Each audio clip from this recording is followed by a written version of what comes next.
Hello! What's going on, everybody? Gotta get the mic down here, or it might not be able to hear me. Well, I guess that rotated around.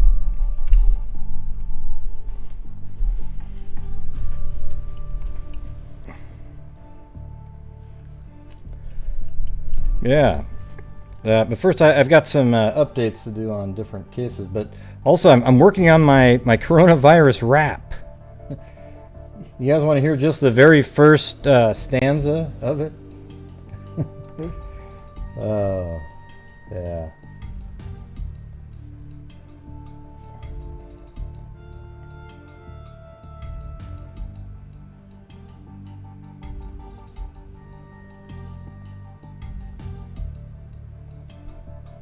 Okay, here it comes. A second, I gotta find it though.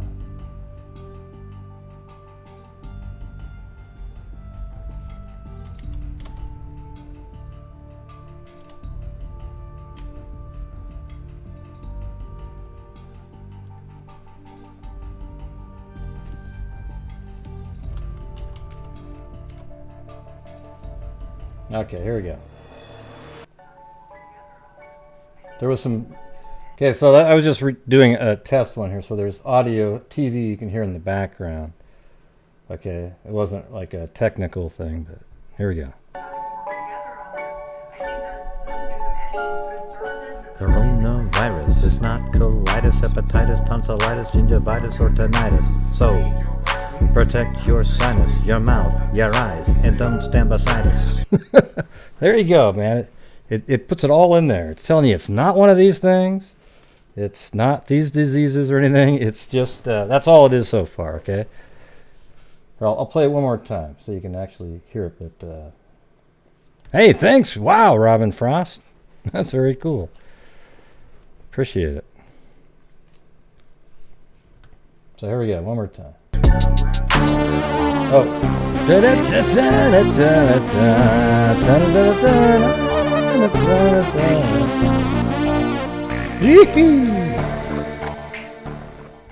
Been away, back on board with Mr. Hughes, smiley face, smiley face. Oh, thanks a lot. Robin Frost. So, one more time. You can hear the TV in the background. Coronavirus is not colitis, hepatitis, tonsillitis, gingivitis, or tinnitus. So, protect your sinus, your mouth, your eyes, and don't stand beside us. See that? Protect your mouth, your eyes, and your sinus, and don't stand beside us, right? Meaning, hey, you know, keep your distance. All right, now I got to move on to the next part. But there you go. That's where we're at so far. Oh, and by the way, you know how, Trump is excited about the chloroquine that's out there, as well as many other people. Here, check this out.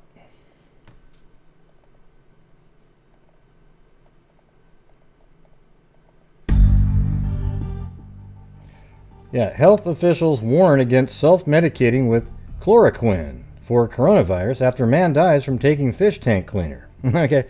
Now listen, if you're that stupid, I think Darwin's got a little bit of a wink going on here, okay? This is where if somebody is that absolutely moronic, just because you see the word... Listen to this. Amid the pandemic of COVID-19, for which there is currently no treatment, doctors have urged the public not to self-medicate after an Arizona man died and his wife was put in critical care. The pair, both in their 60s, took chloroquine phosphate, an additive used to clean fish tanks. A different formulation of the compound is used in anti-malaria medication, which has hit headlines recently as a potential treatment for COVID-19. Scientists in Australia are among those planning to test the drug. In a press conference last week, President Donald Trump said they're trying to blame Trump because he mentioned it. CNN literally they brought a guest on and said, God, so you guys took it because of what Trump said. No, you took it because you're I want to say effing idiot, okay? And you died, the man died because he is exactly what Darwin's talking about. I mean, my God, you're drinking fish tank cleaner. You're an idiot. Okay, I'm sorry. I feel bad for you, but at the same time, give me a break. And CNN, you should be ashamed of yourself. You're just a joke of an organization.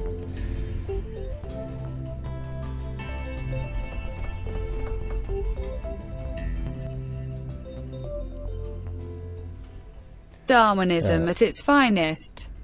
And here's another thing too is, you know, Trump's out there, he's saying that hopefully by Easter, you know, he's hopeful. He's hoping that on Easter we can have people moving around again. Okay? Does that mean that he's saying on Easter we are opening up everything? No, it doesn't mean that at all. Okay? It doesn't mean that at all, everybody. It means he's hopeful. Okay, so when that comes around, he might get some information that says, yeah, it's not safe, and he'd say, well, we're going to have to extend that out. Okay, I don't think it's possible, but does anybody really care that he's hopeful and trying to be positive? If you really care that much about it, there's something wrong with you. Okay, he's not saying, oh, yes, we're going to do this on this day. All right, it's probably not going to happen. I'm going to say maybe in a month from now we can look at it again. There's a lot of shit going on, but he's just being hopeful. Just checking. Let him. You libre, smiling face with heart eyes rolling on the floor, laughing. Like, it's okay to be hopeful, everybody. You know, let the scientists be the ones that are pessimistic, but you kind of want your leaders to be, you know, give you some hope. And yeah, he tempers it with, I'm hoping this and I'm hoping that. It's not, we're going to do this and we're going to do that, defying what all the scientists say. All right. So just use your brain when you're trying to criticize and really see what's going on, instead of just listening. Oh, look, do you hear what CNN said? Oh, my CNN. Yeah. CNN is a joke. They are one of the worst. The only thing they're good at is really sort of international tragedies. They seem to get over there really quick and start filming it, but they don't tell you the truth. It's embarrassing. Oh my God, it's unreal. They tried to blame the guy drinking that drink, the chloroquine phosphate, on Trump because he mentioned it. No, they died because Darwin, unfortunately, they died. However, it's just, wow. It's unreal. Hey, look at that. The word chloroquine's on there. Let's pound down a fish tank cleaner. Wow. Give me a break. Unbelievable. Okay, now another update information here is, man, I'm so high up in my seat. I feel like I'm like, there you go. That's the normal.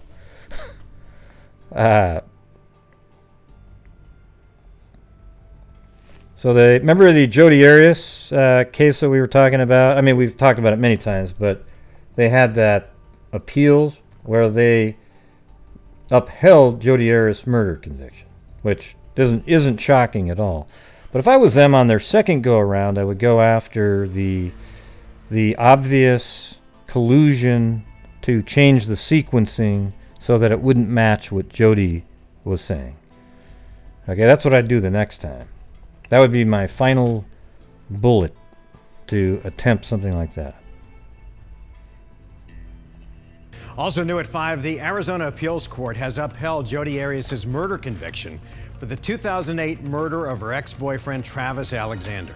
Jurors convicted Arias of first-degree murder back in May of 2013 for brutally killing Alexander in his Mesa home. And by the way, that was a really interesting hearing. We played it on the air here, and it was very good arguments by both sides. The judges seemed to not like Juan Martinez either. That was pretty obvious. Arias' lawyers later filed an appeal arguing that the... How do you donate? Are you talking to me, Kim? I guess there's a super chat button, or the streamlabs, or here, let me try to get this thing going on the screen. Hold on a second. That's right. It can only start. What's weird about the Streamlabs chat bot is you used to be able to do it when it would just stay on forever. But now it only works when the stream is running. Then you can start it.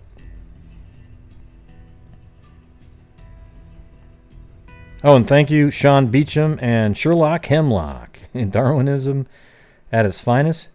And just checking, are you live, Gray? Yep, I am.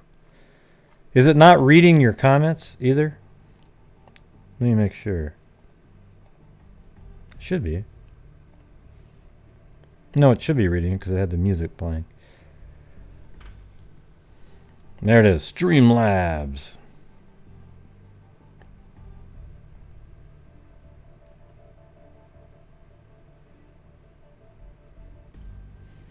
Yeah. So anyways, her appeal didn't work, and poor old Jodi Arias will stay in. She's gonna, no matter what, she's gonna get life in prison.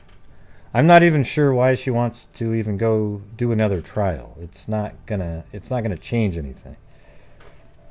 Maybe just so she can have time out of jail every once in a while, I guess.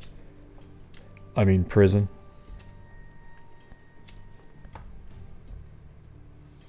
Okay, so there's that, and then we've got, you remember when we were reading off the charges that were filed against Tisha Stout, and they were saying that a knife, gun, and it was just obvious. It's weird that this is breaking news today, like El Paso County, let's see, Restoration Church released a statement Sunday evening on behalf of Al Stack, the father of 11-year-old Gannon Stack. Let's see, is this from today? No, this is an article that from before. Hold on, this is what I wanted. This one right here. Hey, thanks, Kim Holly. Thank you. I'm so glad I found your channel. Yeah, well, thank you for finding it. So, an 11-year-old boy allegedly killed by his stepmother was stabbed, shot, and stuffed in a suitcase. Well, that's all the stuff that we were saying at the time, because they wouldn't have put those charges unless the autopsy showed that. Obviously, the autopsy showed that he was shot. Obviously, it showed that he was stabbed and he was beaten. And those are all things. So that came out today, and everybody's making videos about it. I'm doing an update because, I mean, it's like, yeah. I mean, I thought that was sort of just obvious. Hey, thanks, Barbara Smith. 2,000 views. Boom. Yeah, it's a nightmare. The preliminary examination of Gannon's body revealed that the boy was hit by a blunt object, stabbed, and then shot by his killer. And I think that's exactly the order we were even saying, I think. 2,000 views will have to do.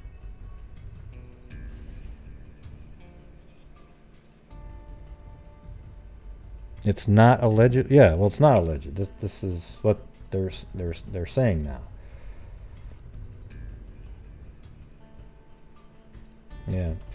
So, anyways, I just wanted to let you guys know that is what they're saying. And I guess it was in. Let's just see what this article says. Gannon Stock 11 was stabbed and shot before being stuffed in a suitcase and tossed off the side of a Florida freeway.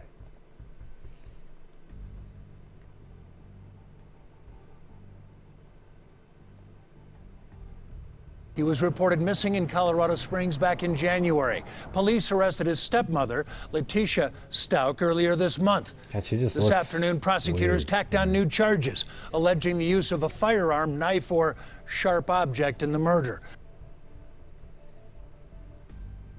Yeah, an autopsy is now underway, but a preliminary examination found that the 11-year-old boy had been hit with a blunt object, stabbed, and shot by his killer, who police have identified as the stepmother, Letitia Stout. One of the things that was pointed out in this interview with one of the doctor's foremost... Anyways, there you go.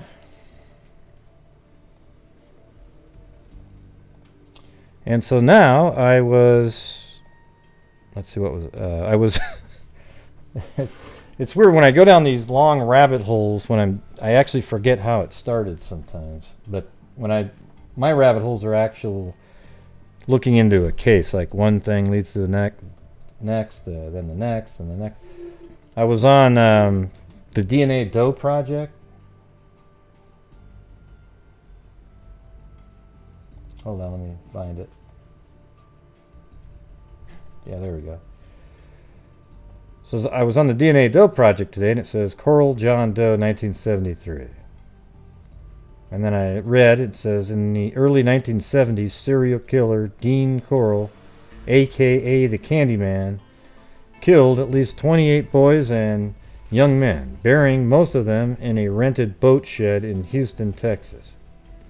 On August 8, 1973, Corll's killing spree ended when he was shot and killed by one of his accomplices, Elmer Henley Jr., prompting the authorities to discover one of the worst examples of serial murder in U.S. history. Of course, at that point, I had to go look it up. Hey, thanks, Christy Seep.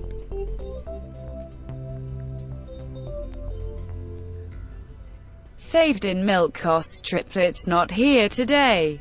Red heart smiling face with smiling eyes. The remaining unidentified Corll victim was discovered on August 9th, 1973. He probably disappeared in 1971 or 72. He was 17 to 20, 5'2 to 5'7 in height with dark brown hair, approximately 7 inches in length. He had good teeth with no fillings. He was found wearing brown cowboy boots and multicolored swim trunks, so he had been nicknamed Swimsuit Boy. Let's see what this says right here. Yeah, so there's the actual clothing right there. Dark blue jeans, multicolored striped swimsuit, brown and black cowboy boots. So anyways, I decided at that point that I needed to look up this serial killer. So I went back in time, and it turns out that Dean Corll, he was shot by, I think, this Elmer Wayne Henley, one of his accomplices, and that's what led to all of the discovery here. After this guy was arrested, he led them to all these bodies. Between 25 and 30 kids were murdered by Dean Corll, Elmer Wayne Henley, and David Owen Brooks. Just a psycho trio, but the ringleader, I think, was Corll. Yeah, I've never heard of this one until today, to be honest with you. So, Elmer Wayne Henley. Oh, and by the way, I did call on, remember the serial killer in Portland? I called and left a message with the detectives. What's weird is I called Bend on accident because Bend would...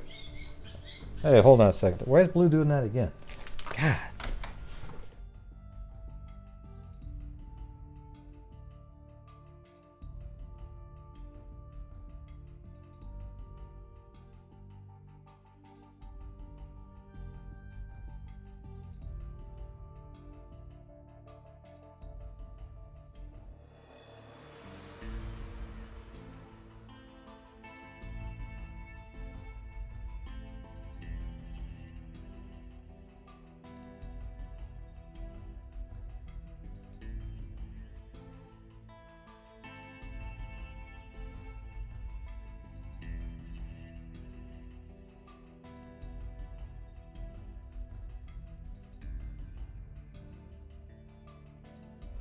Yeah, I don't know what the deal is there. He seems like he's fine. Like, you go over there and he looks like he's in pain or something, and then you call him and he starts running around and playing. Like right there, I went, "Come on, Blue," and he went tail waggling and everything. So I don't know. I was going to take him to the vet today, but he didn't do it for 2 days straight. So I was trying to avoid going over there, but I said if he does it again, I'll bring him over. So now I'm going to have to bring him over there. It's crazy. I don't have any idea what that whining is about. Now you look over at Blue and he got this weird pain sound. You know like when you're cutting a dog's nails, it doesn't like it. It's sort of like that. Anyways, remember how we were covering the case in Bend with the robbery? So I accidentally called Bend because my mind was thinking that the serial killer was from Bend. And what's funny is that guy is the one that called me back, and then I explained my error, and he thought it was kind of funny. But he said, hey, and I said, well, if you guys have any cold cases over there, let me know, because what I want to do is if you have any unsolved sort of John Does or anything like that, maybe we could raise money to identify them. And he was like, hey, I'll talk to some of the old timers, and I'll call you if they come up with anything. But anyways, the Portland police, though, didn't call me back.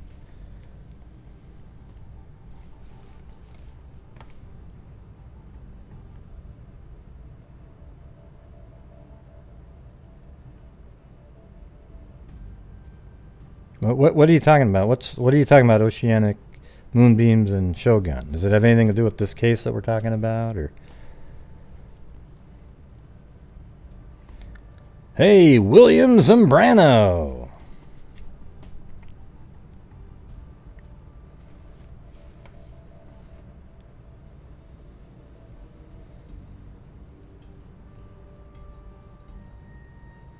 Okay, yeah. Elmer Wayne Henley in coveralls, I think this guy right here, led police to this South Houston boat shed where several bodies of young men were found in shallow graves.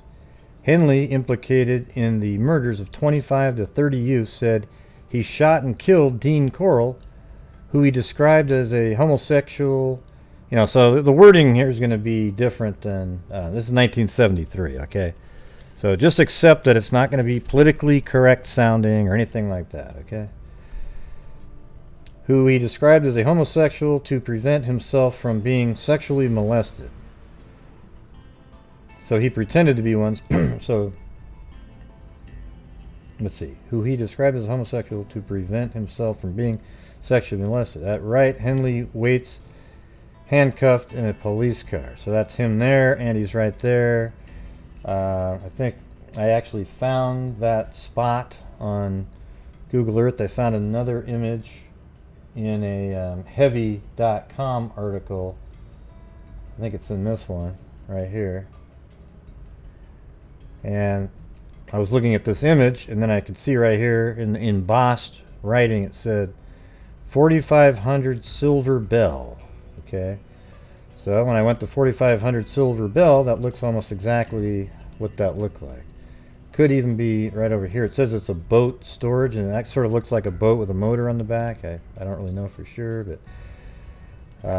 I mean, it was a boat storage back then, 1970 something, 73. So it's this is where the address was located. I mean, I guess there could have been something here and they tore it down, perhaps. Maybe there was another building there and they got rid of it. I mean, I would have torn that sucker down. I mean, why would you ever want to go into a building again with so many bodies buried in there?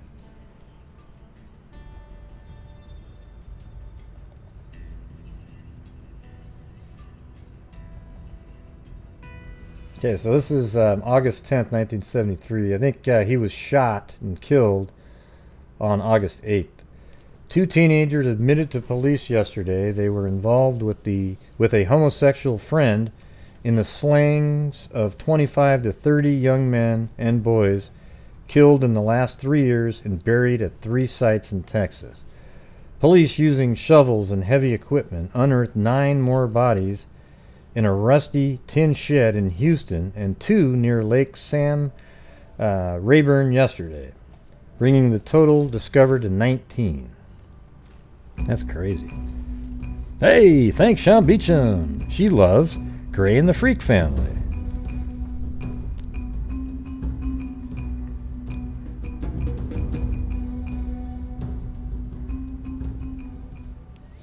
I love Gray and the Freak Family. Smiling face with heart eyes, red heart. See no evil monkey.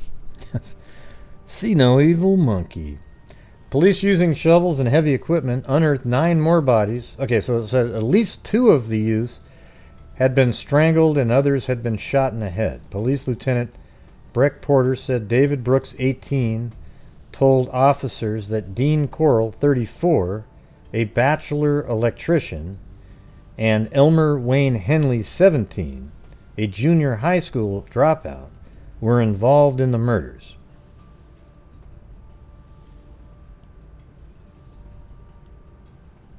Yeah.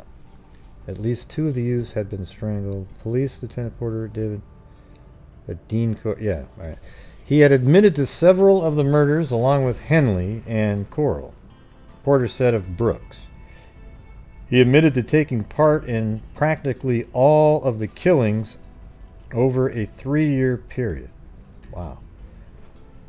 So this is kind of a weird one. It's sort of like, the West Memphis 3. But these 3 literally did do the killing. They're like this little crew that was just killing, torturing, and raping young kids.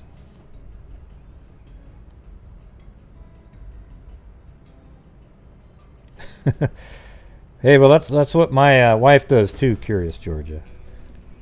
Or she'll comment the whole time there's a movie. She'll sit there and say, "Oh, hey, oh God, what are they doing that? Why are they doing that?" Yeah, we just started, anyways. It's this is a serial killer, Dean Corll, and I found it based off of a DNA doe project. Doe that they're trying to identify. It's the only person, I guess, out of the killings that still hasn't been identified, which is weird. Henley confessed and admitted to knowing where at least 25 or 30 bodies are located. Both Henley and Brooks told police that the bodies of male youths sexually molested by Corll before they were killed were buried at the reservoir 120 miles northeast of Houston and near High Island, a remote town up the Gulf Coast from Galveston. We see the cars come through and we kind of followed them, said motel owner Dwayne Snell at Broadus, Texas, near the lake. Highland, a remote town of, let's see, what does that say? Buried at the reservoir, 120, near High Island. Let me see if I can find that.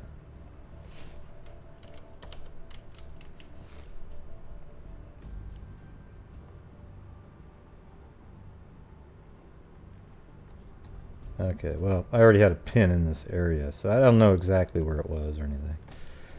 They really weren't specific like they normally are back then.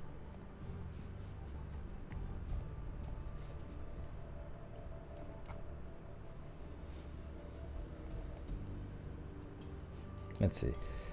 A dirt road that's not used too much. One of the bodies was fairly close to the road, and the other was some 300 to 400 yards back. They were buried in plastic bags, and they had poured lime over them. Hey, that's right from the Fotis Dulos case.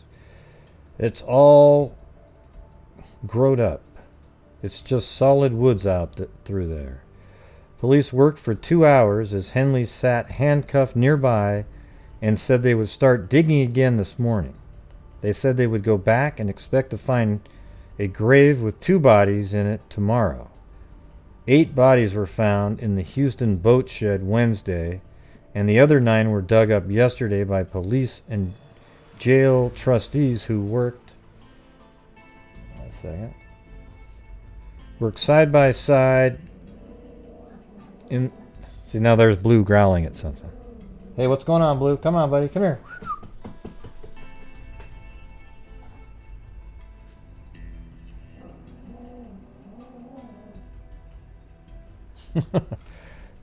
I'll wait for him to get done with his protection. This is crazy, though.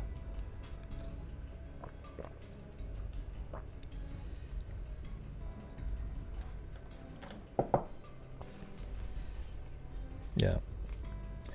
Police Inspector G.W. Hornick of suburban Pasadena said elements of the Henley and Brooks confessions conflicted. We got hold of the end of the string, Hornick said. We're just ruling in it. The owner of the boat shed, Mrs. Emmy Maynor, said Corll had been a customer since 1969. He was always prompt with his rent payments. He was very courteous, she said. He had been with us 4 years. He was very jovial, apparently a very nice man. Yeah, it's just, people were just absolutely shocked about it. Here, hold on one second.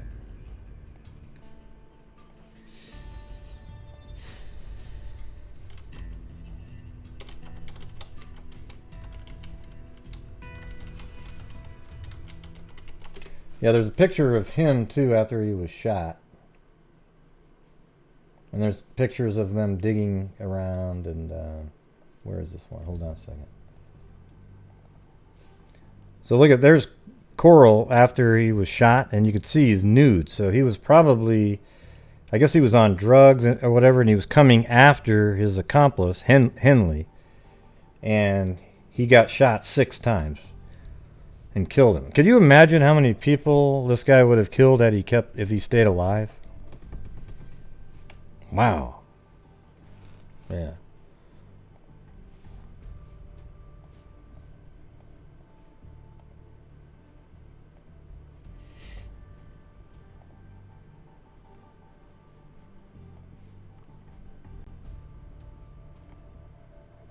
Yeah, there's even images like where they're shoveling stuff in the garage, like this one right here. It's hard to see it because it's... Oh, look at that crap right there. Jesus.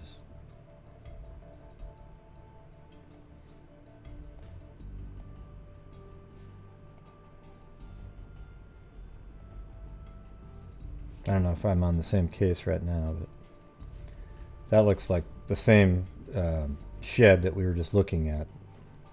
The boat docks. It's crazy. I mean, look at that's what I'm saying. Look how wild that is. Just total monsters out there. Just, you know, people just, everyone thought they were just normal kids. They played around with everything. It's unbelievable.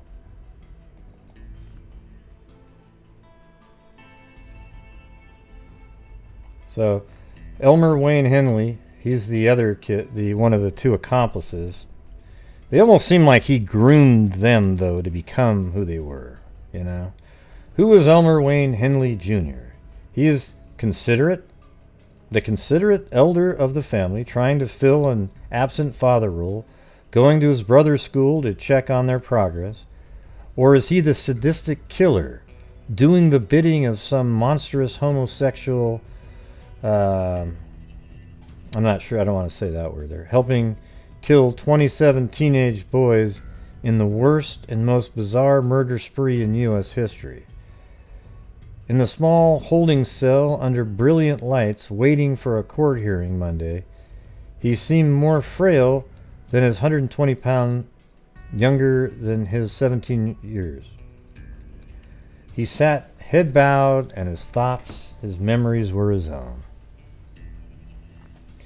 After the hearing, he almost begged the attorney for some way out of jail, where he said prisoners were abusing him.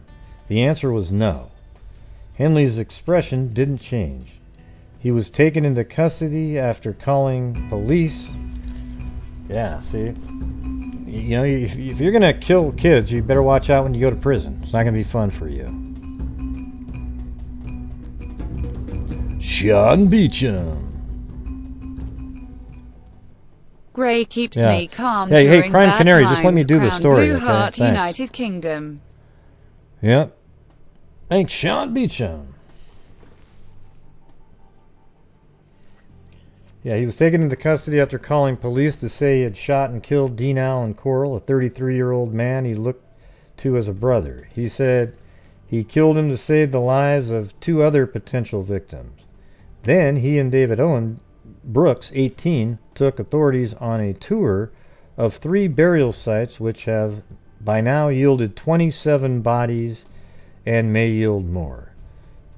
It was Brooks' statement that first gave... You know what's crazy is this was just from 71 to 74, so you sort of wonder what this... Or 73, what Dean Corll was doing before, because he was already 30-something.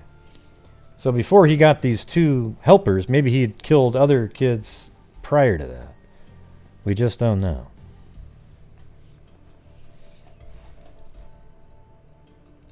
There was another boy killed at the Schuler house. Let's see. It was Brooks' statement that first gave an insight into Henley's possible role. Brooks described in detail many of the slangs, and in one of them said there was another boy killed at the Schuler house. Actually, there were two at this time, a boy named Billy Balsh and one named Johnny, and I think that his last name was Malone. Wayne strangled Billy, and he said, "Hey, Johnny." And when Johnny looked up, Wayne shot him in the forehead with a .25 automatic.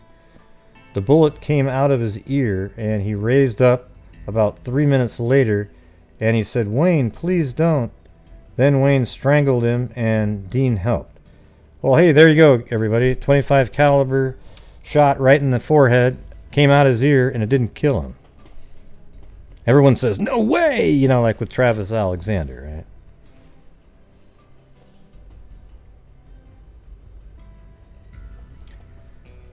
Let's see.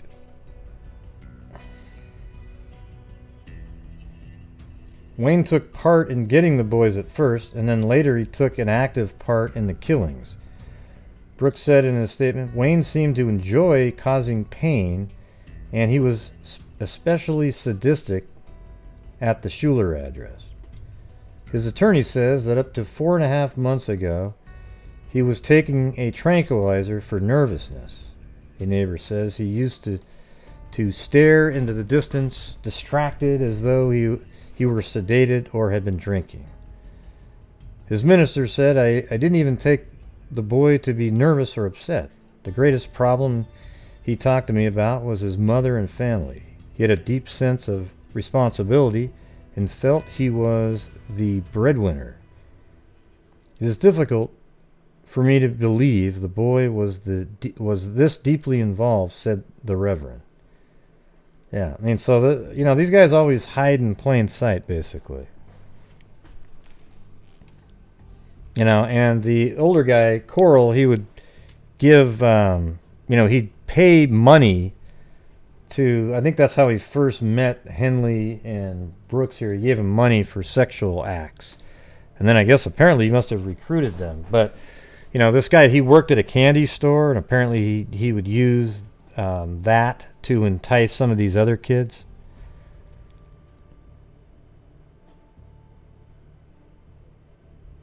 Huh? I'm just going to say it the way I'm saying it. It's Corll. I don't think there's an owl in there. That wouldn't make any sense. Let's see.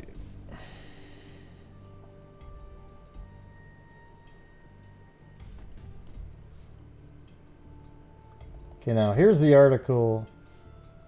I want to go over this one because I didn't have time to look at this one. But this one I think is we'll even be able to map out just in general, sort of looking at this map here. I think we might be able to do it.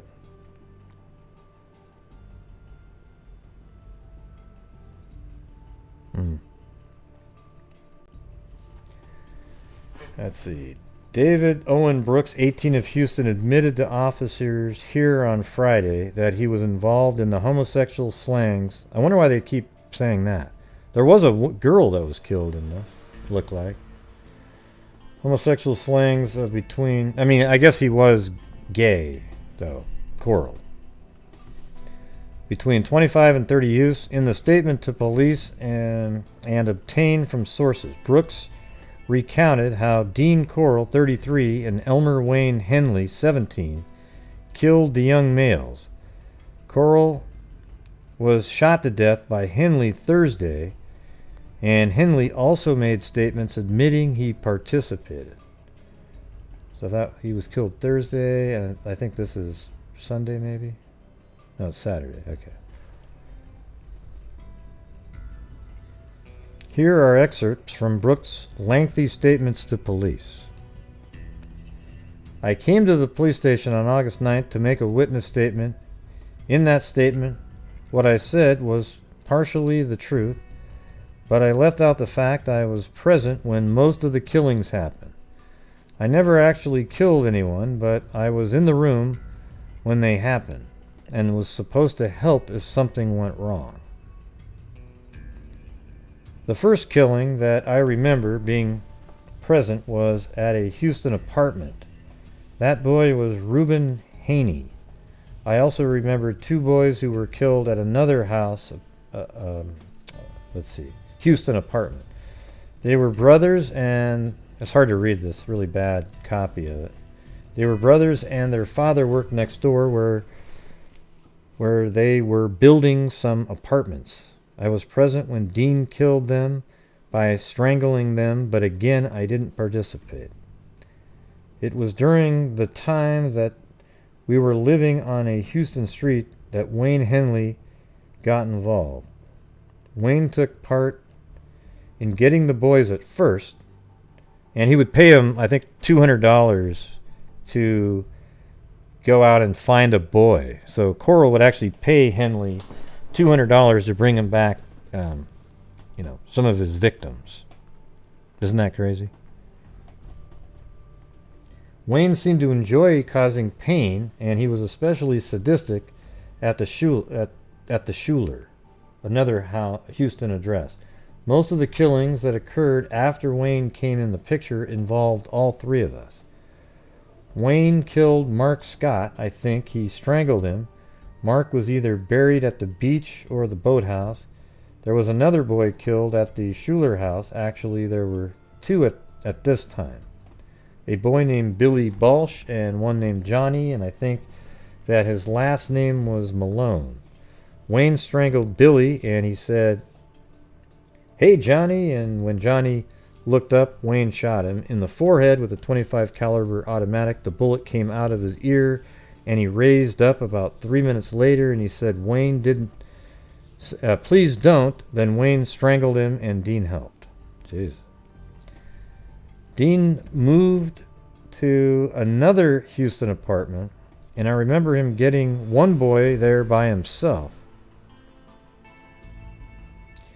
He wanted me to help him, but I wouldn't do it. I didn't want to mess with this one because I had some place I wanted to go. So that's the only reason. You probably could have came up with a better answer than that. I had some place I wanted to go, so I tried to get him mad so he would leave, and he wanted to stay. Dean grabbed the boy, and within 3 minutes of when he grabbed him, I was gone. In all, I guess there were between 25 and 30 boys killed, and they were buried in 3 different places. I was present and helped bury many of them, but not all of them. Most of them were buried in the boat stall. There were 3 or 4 buried at Sam Rayburn, I think. On the first one at Sam Rayburn, I helped bury them. Then the next one we took to Sam Rayburn. When we got there, Dean and Wayne found the first one this writing kind of sucks. One had come to the surface, and either a foot or hand was above the ground. The third place that they were buried was the beach at High Island. I never actually buried one there, but I always drove the car. I know that one of the graves had a dark rock on top of it. I think there were 5 more bodies buried at this location. I think it's weird that the newspaper, just 2 days after the shooting and this information comes out, already has this information. I mean, this is the stuff that all the detectives and everybody keep.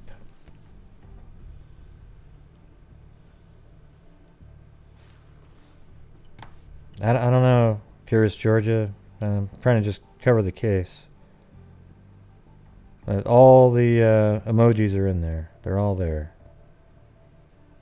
Okay.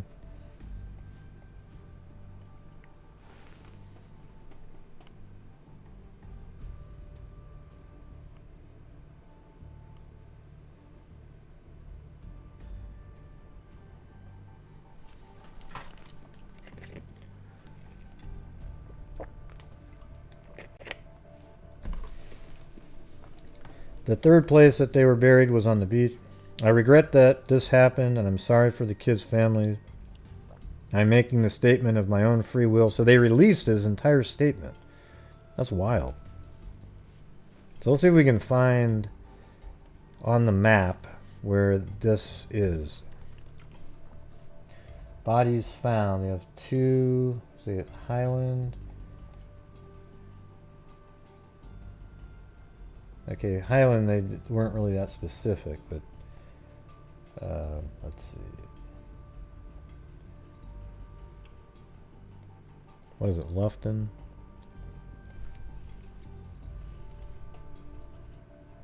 Lutkin? Yeah.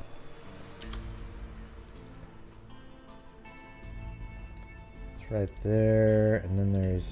Oh, they just had an arrow going to Bradis again, so... That's it. Nothing extra. No specific details there.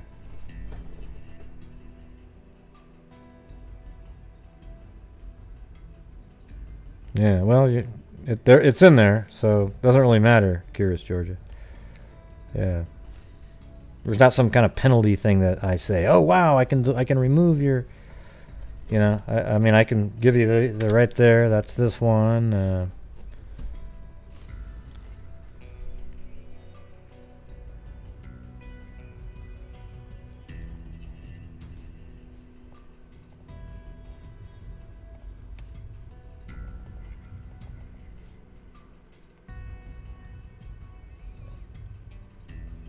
Yeah. So there was a burial for the victims. I want to read the one where the hell is that one? Oh yeah.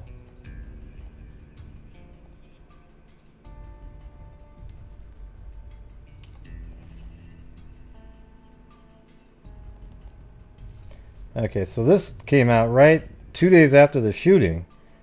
Look at this. Police get quizzing about missing youths. So as soon as, you know, they hadn't even, I mean, they had found bodies, but then all these parents of missing youths come forward, and almost all of them are his victims. It's crazy when you read through this thing. But Mrs. Mildred Simoneau was insistent. She wanted to know why her son, Jay, and that kid is in the Wikipedia article, 15 missing since October, has not been found.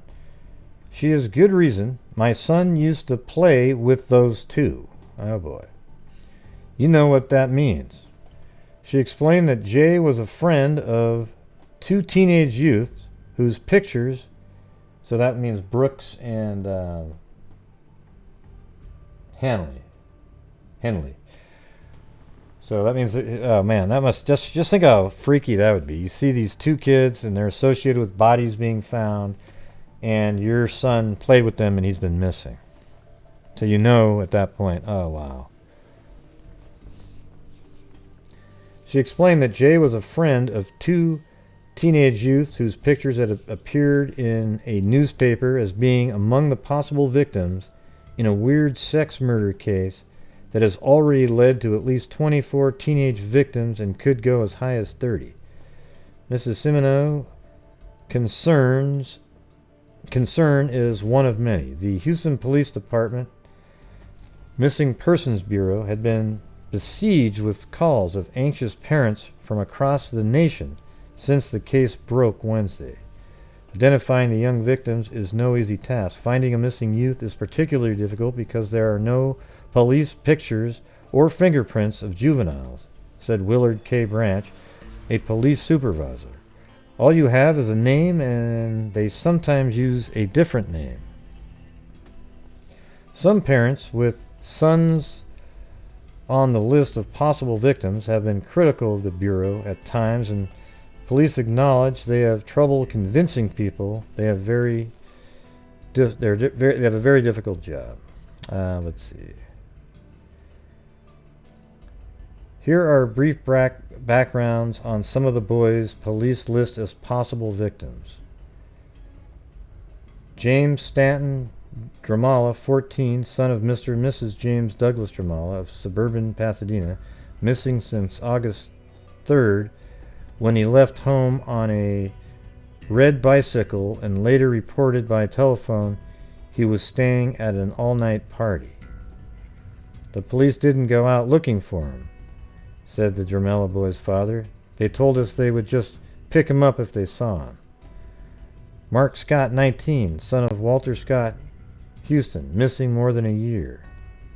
The police told us they couldn't help us much, Walter Scott said. At the time, we were highly upset, but maybe they couldn't do anything more. David Hilligrease, 13, son of Mr. and Mrs. Fred Hilligrease, Houston, missing since May 1971, when it must have been weird in the Houston area having all these young teenage boys missing within a 2-year period.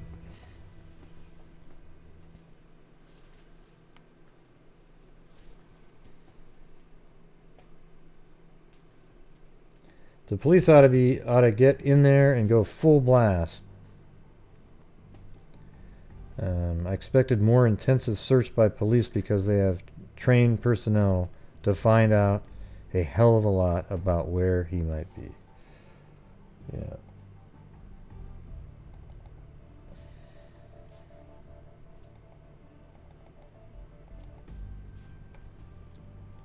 Two more youths are identified. Houston police announced Sunday 2 more of the 23 bodies buried in isolated East Texas graves after they were sexually abused and murdered have been identified. The 2 were Donald Edward Waldrop, 15, and his brother Jerry Lynn Waldrop, 13, both of Atlanta, Georgia. Man, God. So that means they were probably both enticed at the same time, and they had to watch their sibling die. What a nightmare. The identification of the 2 by their father, Everett Waldrop, brought to 5 the number of bodies definitely identified. The 2 youths had been strangled. The bodies identified were Charles C. Cobble, 17, of Houston, Marty Ray Jones, 18, of Houston, Billy Lawrence, 15, of Houston, Donald Edward Waldrop, 15, of Atlanta, and Jerry Lynn Waldrop, 13, of Atlanta.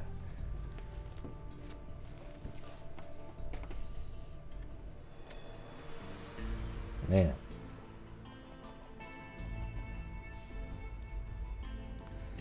Yeah, and apparently they found a map. It says, sheriff deputies say they have found a hand-drawn map in a cabin. Now we're sounding like, Israel Keys and some of the other guys. Hand-drawn map in a cabin frequented by a man accused in the Houston mass murders, which might indicate there are more bodies buried in other areas. The map of the New Waverly area near Huntsville contains several circled areas, officers said, and and bears the name of a person who so far has not been connected with the homosexual torture murder ring in Houston. San Augustine County deputies found the map in a cabin here owned by the parents of Dean Allen Corll, 33, alleged leader of the ring. He was shot to death in a quarrel last Wednesday with Elmer Wayne Henley, 17, of Houston, also accused in the slayings. Henley has led officers to the graves of 27 teenage boys. Deputies also found in the cabin a piece of notepaper which apparently bears instructions for digging graves. Other items were included 3 pairs of plastic gloves, including one stained with lime, which was poured over most of the bodies, 2 coils of plastic. Hey, thanks, Curious George. Thank you for what, though? The healthcare. I made that one yesterday.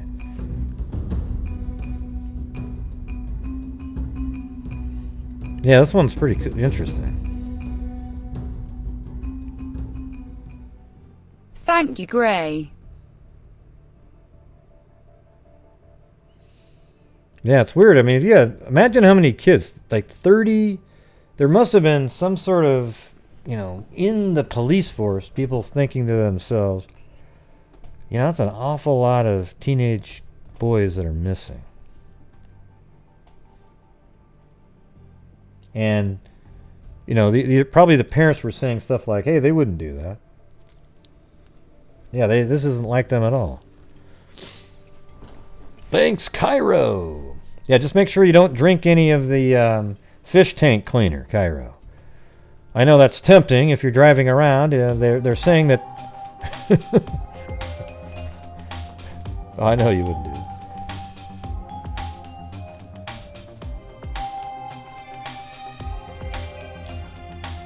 No, he has a unique business. He drives around. Thanks for being awesome. He fixes cell towers, or, you know, checks them out, makes sure everything is working. Climbs up them. It's not a family business. Yeah. It's a cool job, though. It's definitely a niche, right?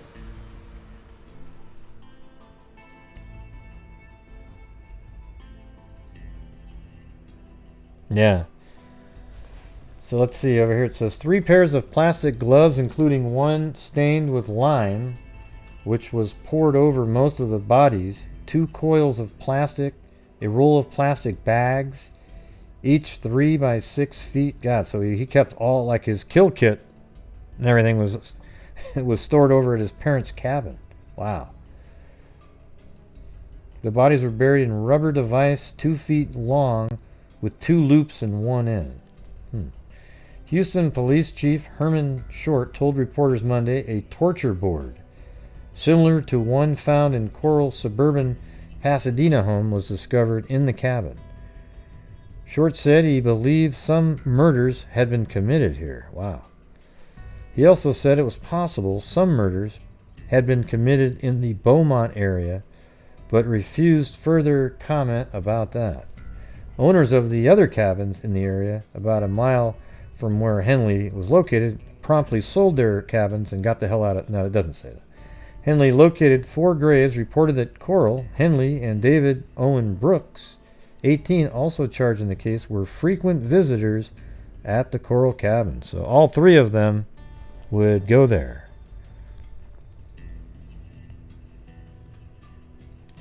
They said they saw a white van similar to one Corll drove parked at the side of the road near the grave sites for 3 hours about 3 weeks ago.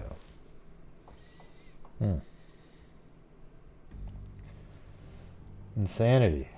So that was August 1973, and now we're July 1974. Yeah, I wanted to see what this one said. Defendant Elmer Wayne Henley told police it was not easy to choke someone to death like they show on TV. A detective recounted today in a second day of testimony in the Houston mass murder trial. Detective Sergeant David Mulliken told of the statement Henley gave the day after his arrest last August in Houston, when he killed Marty Ray. When he killed Marty Ray Jones. I thought he killed Dean Carroll. That's one of the victims, sorry. When he killed Marty Ray Jones, Wayne told me it was not easy to choke someone to death like they show on TV. He told me when we killed Marty Jones, I had to get Dean to come in and help me, the detective said. Mulliken's testimony came over repeated objections by defense lawyer Will Gray in an hour and 15 minutes. Gray objected. Hey, it's not really me, okay. Gray objected and was overruled 44 times by District Court Judge Preston Dial. It was the second day of testimony for Mulliken, the Pasadena policeman who served as chief investigating officer in the Slangs.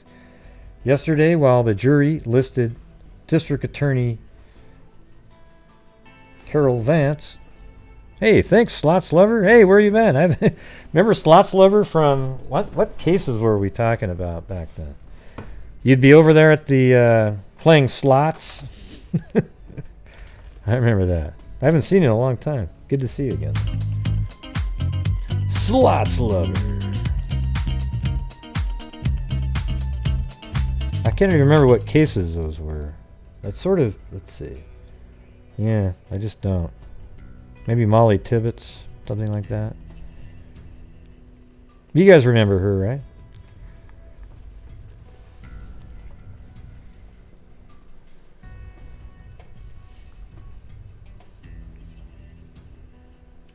Let's see. Yesterday, while the jury listened, District Attorney Carol Vance read from a written statement Henley gave to Mulligan last August 9th. In the statement, Henley told of procuring teenage boys for Dean A. Corll, 33, who imprisoned and raped them. Henley recounted how he was paid $200 each for the youths, many of them his friends and neighbors. Yeah, see, remember that one said he was friends with the two, the mom said that their son was friends with the two teens? How it helped kill at least 6 of them. He killed at least 6 of them and buried their bodies. Henley, a slight junior high school dropout, was arrested last August 8th after he phoned police and told them he shot and killed Corll following an all-night sex and drug party at Corll's home in suburban Pasadena. And that's probably why you see him. Like, this is Henley right here. That's what he looked like back then. That's the kid that we're talking about right now. This is the kid that strangled and had difficulty strangling the other kids. And then he's the one that shot this guy, Corll, and he's the serial killer, and he's nude. So they probably were having a sex party.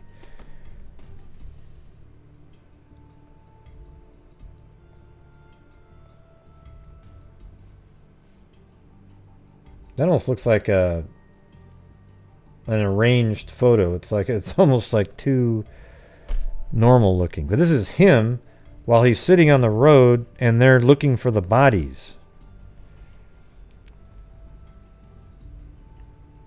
It's crazy.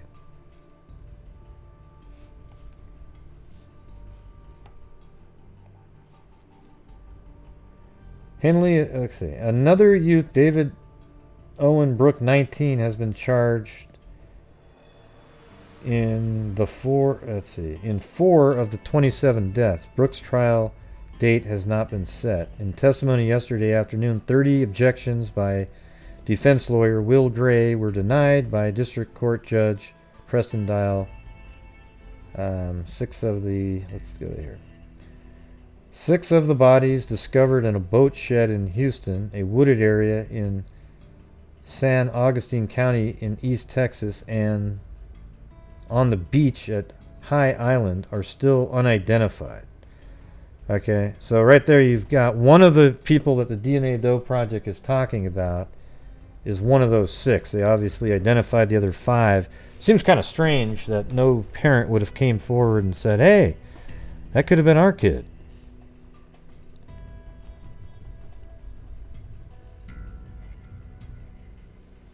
Yeah. I don't know if I have the picture of the torture board.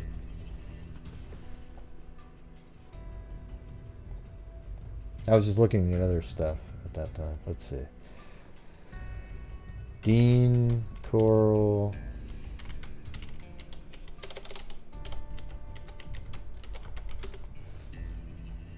Oh, there you go.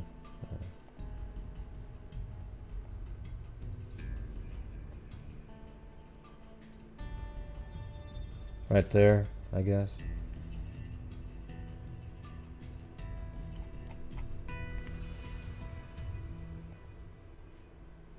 So I guess that's the torture board right there. I think. Yeah, it says Dean Corll, the Candyman. So there you go.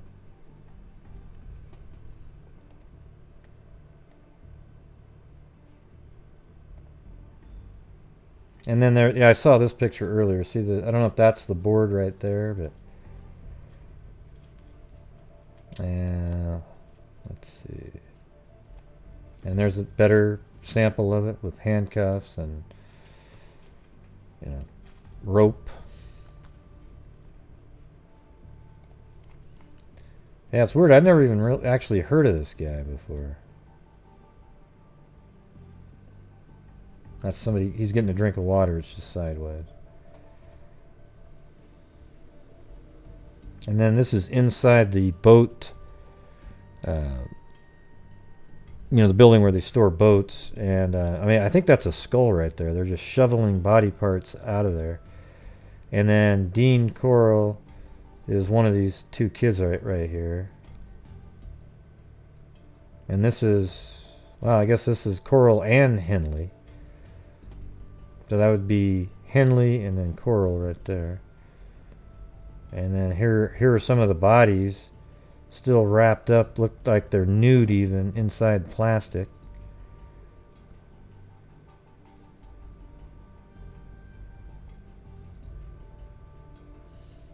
And these are 3 victims right there. Here's them digging. What a nightmare that would be. Jesus.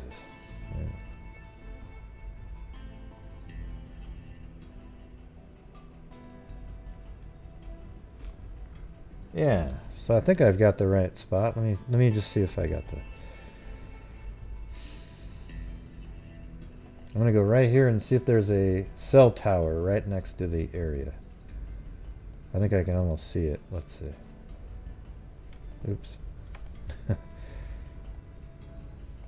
Yeah, well there's a cell tower. Well, no, those are power lines. Is that a cell tower though? Right there maybe?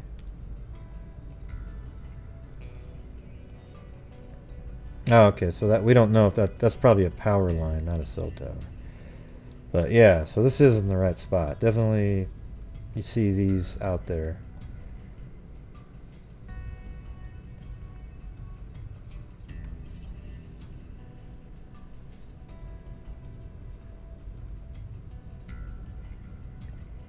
Heck, is that even the same pictures?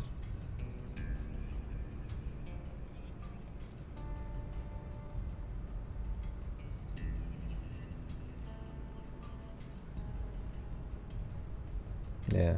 Well, they might have gotten rid of it over time, too. But definitely right here in one of these buildings is where they were burying bodies. That's where they were digging.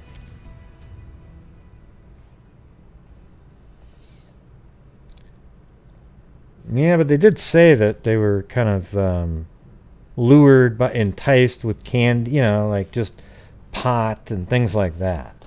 So it wasn't like, hey, check out my puppy, you know, that kind of thing. It was just, hey, you guys want to party? You know, these guys are slick, you know, they pretend that they're kind of cool and you're sort of feeling like, wow, they want to party with me too? Wow, this is great. And then, boom. Yeah, I haven't done anything on the paranormal channel. It's not a paranormal channel, you know, like, it's not, I'm talking about ghosts and things.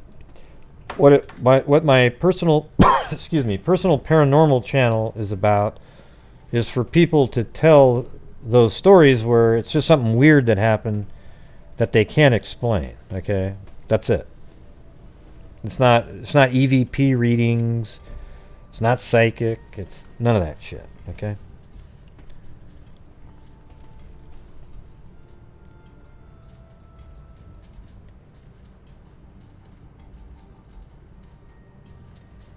Dean told me that he belonged to an organization. Oh, see, this is sort of where it all... let's see. In the statement, Henley told how he was introduced to Corll by Brooks. So, which is weird, is Brooks is the least involved. But then he's the one that introduced Henley to Corll. Dean told me that he belonged to an organization out of Dallas that bought and sold boys... So human trafficking, ran women, and dope and stuff like that. Dean told me that he would pay me $200 at least for every boy that I could bring him, and maybe more if they were really good looking.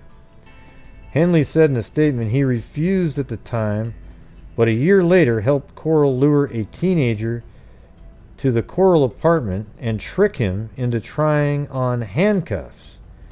Henley said he left and the next day was paid $200 by Corll.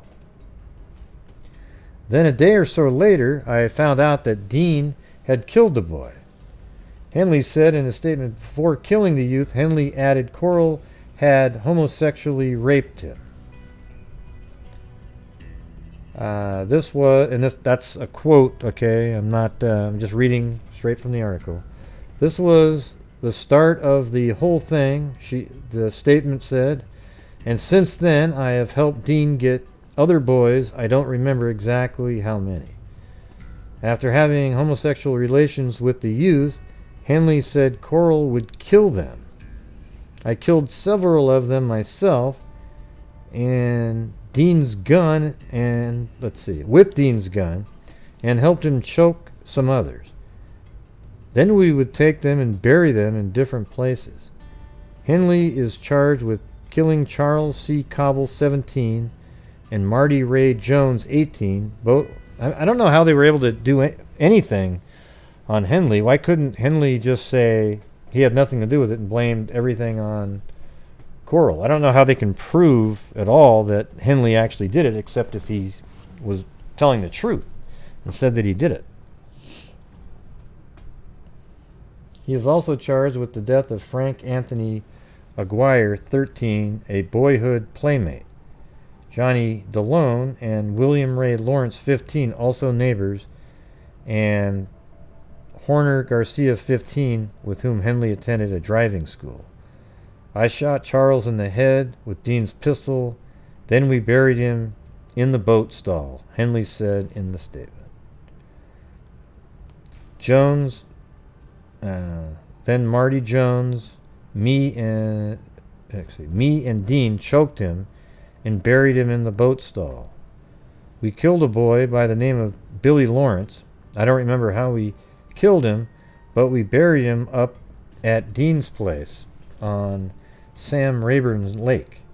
I shot and killed Johnny DeLore, and we buried him at High Island. We choked Frank Aguirre, and we buried him at High Island.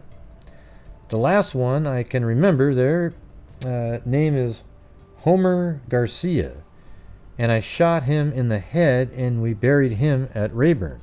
See, well, I don't know why he admitted to doing all that. He must have just felt like I need to get myself off the street. It just seems kind of dumb. Like he didn't, he could have just been blaming every single killing on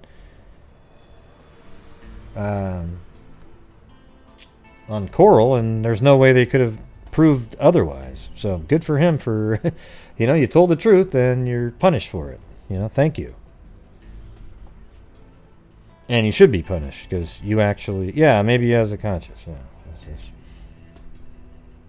He could have been almost like a hero, right? I mean, if he was thinking quickly on his feet, he could have said, oh, God, yeah, he was, he kind of had me, he was forcing me to do things, and then, he came at me and I shot him because I wanted to protect all these other people. Because, look at this guy, Corll would have killed, like, who knows how many more people. Probably dozens had he not been killed. So in some ways, that guy did kill the ringleader of the serial killer little group that they had. The other two don't seem like they would have done that, except for him. I don't know. It's kind of a weird situation because Henley seemed like he enjoyed killing, so maybe he was born like that too. Shit, I don't know.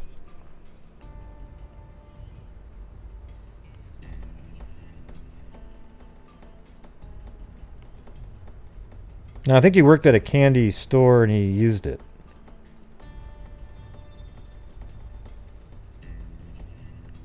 That's what his nickname is, the Candyman. I don't remember the dates on all these because there has been too many of them. Some of them were hitchhikers, and I can't remember their names, Henley said. Gray, Henley's lawyer, made repeated objections, but Judge Dial allowed... Yeah, well, of course. Yeah. So that was the 1974. And this is 1979. I guess Henley's mother, I mean, he must have been retried at some point. Maybe some of those objections shouldn't have been. Those confessions formed the crux of the state's case. Yeah, see?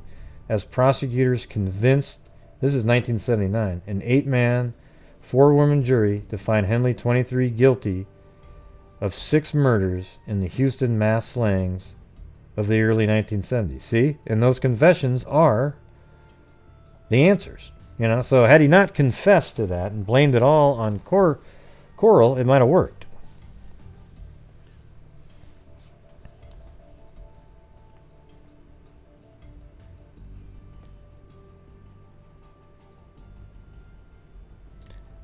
He said he was kind of coming after him like it was a...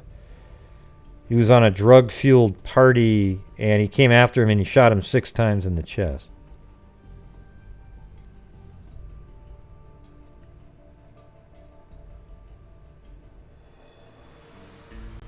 What does that mean, Cairo? You disagree with the official narrative of the case. What do you think? Have you been following this case for years, too? Yeah.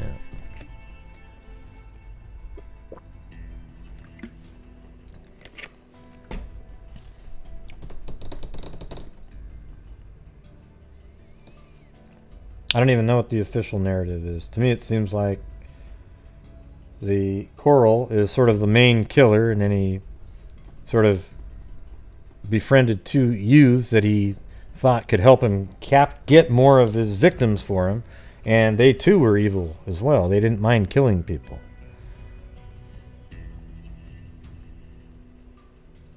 I'm sure, yeah. Let's see.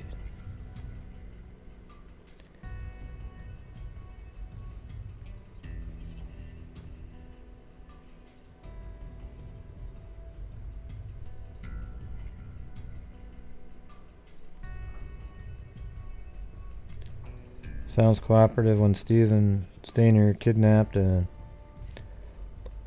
took another boy. Timmy, he was... Timmy.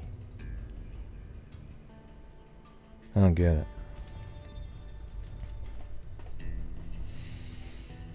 Yeah, I mean, it seems like he just kind of... He met those... You know, he... I don't know how that their relationships formed originally.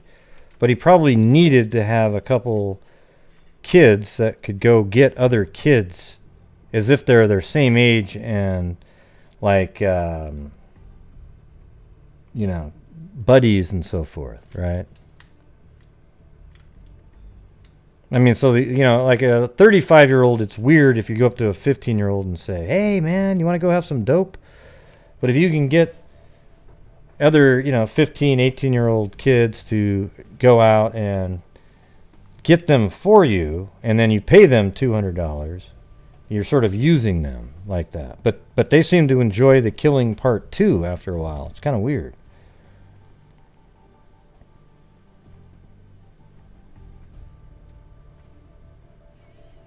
No, but he admitted killing them, though, Cairo. See, he said he actually killed some, so, yeah. Now, why would he say, after he killed Corll, why would he come forward later and say that he killed some people? Why would he do that? That doesn't make any sense.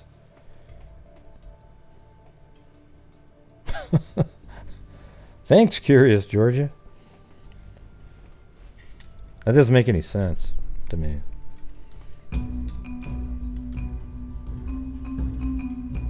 Yeah, he probably liked getting his $200. Yep.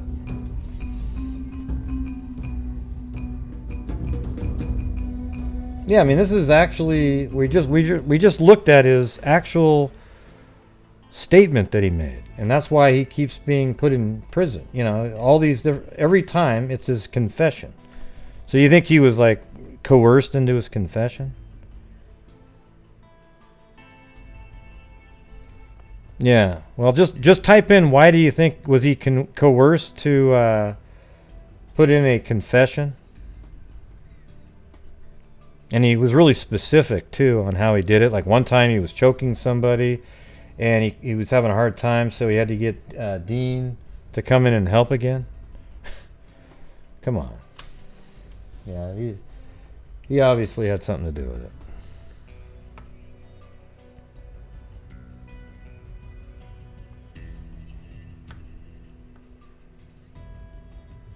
Wow, that's so explanatory. 4 dots. Let's see.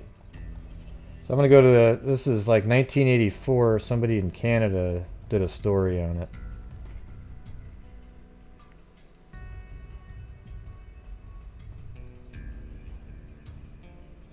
Yeah, I mean, they had sex with him too, they said. The two kids. Lori Staggs.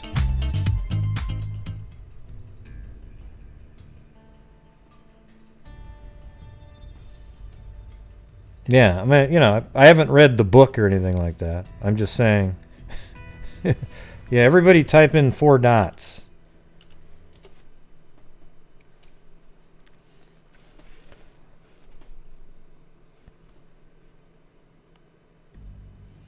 Yeah, that's what I'm saying, but it just seems weird that he could have gotten away with it because his confession's the only thing that got him. Now, if it's a coerced confession, then sure. Hey, look at Kyron put the 4 dots in too. Oh.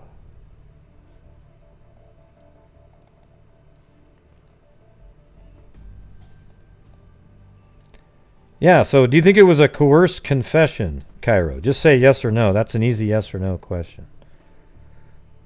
Yes. Was it a coerced confession? Can you just put that in there? Yes or no? Coerced confession. Okay, so then he did take part in the killings. Maybe he was just trying to be cool, right? And try to act like a badass. So he pretended he had something to do with it.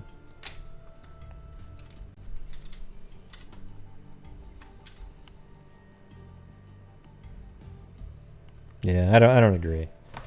All right, anyways, here it goes. Houston mass murders had 2 private graveyards.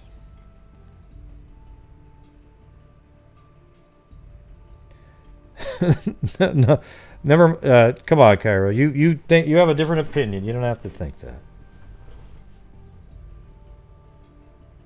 4 dots equal bad words?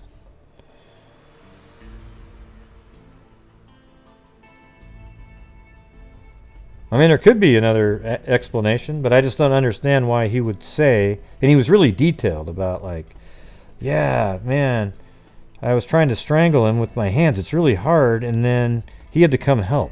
Well, I mean, you know, that's kind of a weird statement to make if you didn't have anything. I think for sure the ringleader. Yeah, I don't think the ringleader, you know, he's obviously the ringleader, Corll is, right?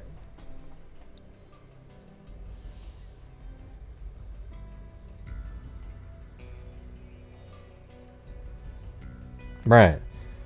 But what the only thing I want to know is just in a quick sentence, can you explain why you think he had nothing to do with any of the killings? You know, just type it in, because I definitely want to see that, because I gotta see that. Well, I'm not doing call-ins right now. I'm just going through this. Are you drunk, Christy, or wow? Yeah, just wow. Yeah, I don't care if he agrees or not. I just want to have him give me the explanation.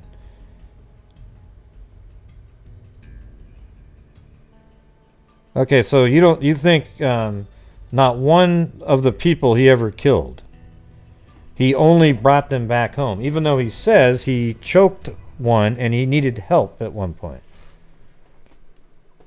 Right? Now, let me go back to that first one. Let me open that up.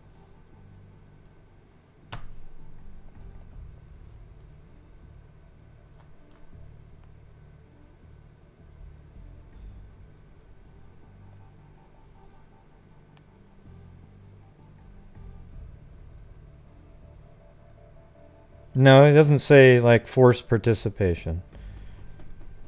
There's nothing like that in there at all. He got $200 and, you know.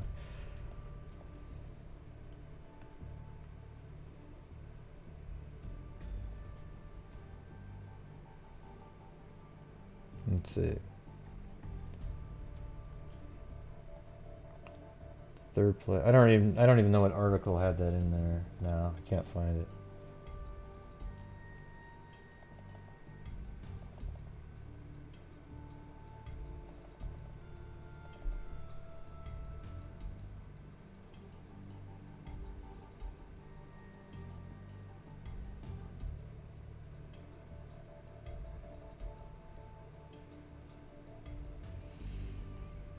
Yeah, I think he killed him. It seems like I've actually heard I either saw something on TV related to this or something, because I remember something about this case. But you know, I mean, the thing is, he admits to killing some of them, though. So why does he do that? Why do you think he does that in his writing? In, you know, what he wrote?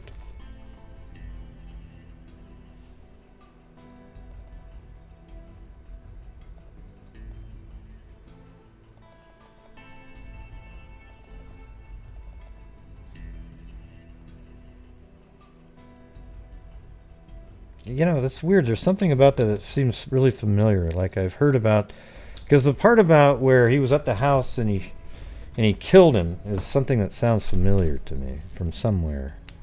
You know, I mean, killing the guy, like and the whole thing about him and then the two kids, it rings a bell. I don't know if I saw something on IDTV at one point or something, but the names and everything don't ring a bell.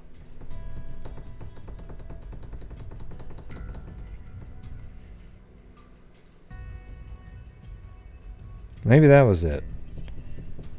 Okay, maybe it was Forensic Files. You know, Forensic Files they're starting up a new one. Did you hear that? I sure as hell, listen, you can't do Forensic Files unless you have the same narrator. Oh, was that a Mindhunter episode? Was that? Let me think. I don't know. I don't remember that.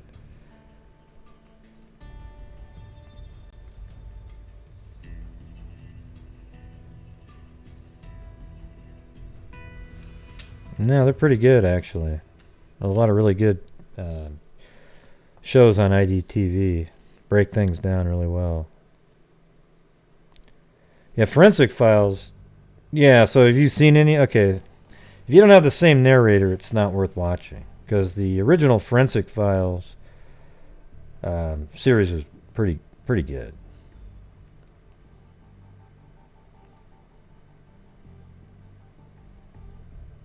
Yeah, exactly. Yep, doing pretty good. I get nervous because my wife works at a hospital, and then yesterday, she's a CNA, and then the last time she was at work, they needed extra help up on a different floor, and they put her up on the floor, and at the end of the hall was where it was sealed off for the coronavirus people. I was like, oh, Jesus.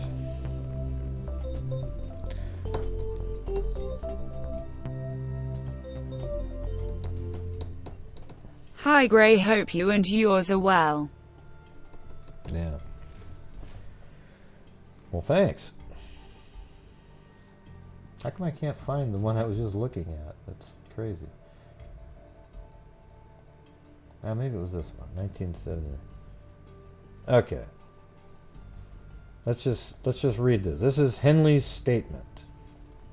So after the guy that he was really scared of, he killed.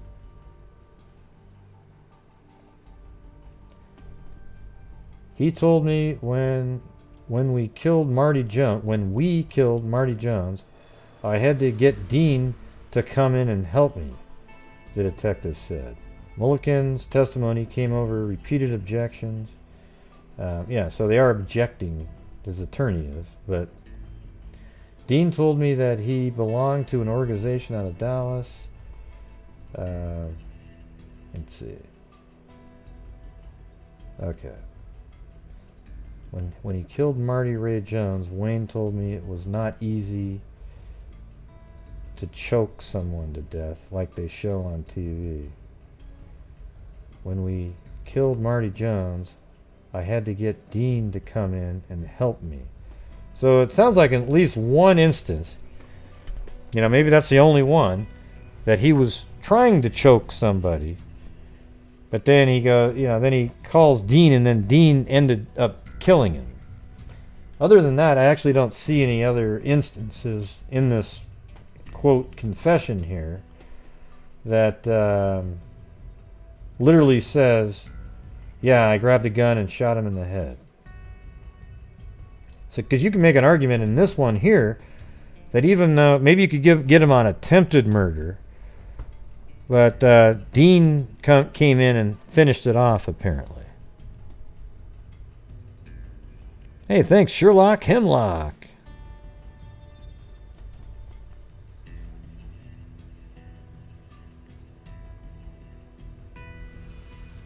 Second day of testimony. Let's see. Testimony yesterday afternoon, over 30 objections.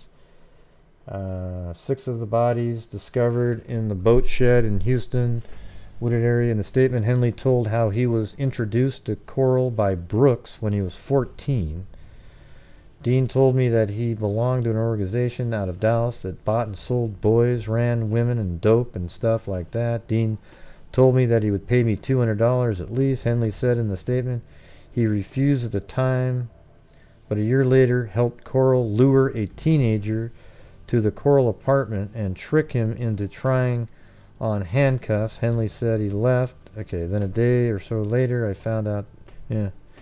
Well, I guess, you know, what's weird is technically in this article here, it doesn't actually say specifically, even though I can see how the prosecution could easily twist his words around, especially when you say the word we in there. Okay, when we killed Marty Ray Jones. See that? The we there, or when he killed Marty Ray Jones. Now, where was the we part? Where did he say that? I guess it didn't say we. When he killed Marty Ray Jones, Wayne told me it was not easy. Wait. So who's saying when he killed Marty Ray Jones? Oh, this is the detective quote. Okay, yeah, he does say we. He told me when we killed Marty Jones, I had to get Dean to come in and help me. You know, so that's the only time where it really says that he has his hands in a killing, in at least the statement they're showing us here. So it could be that, you know, they use the word we there, saying, because he said we killed Marty Jones, that he had his hand in that. So I wonder how they associated him with the other ones. Because he lured them, or what? I don't know. I guess I can kind of see what Kyro's saying there. He's saying that that he had his hand in what happened. He lured them, you know. He did other things, but maybe what didn't actually kill with his own hands, either by shooting or strangling, any of them. You know, maybe the closest one to that would have been Marty Jones, where he tried to choke him, but then got Dean in there, and he finished it. So there you go.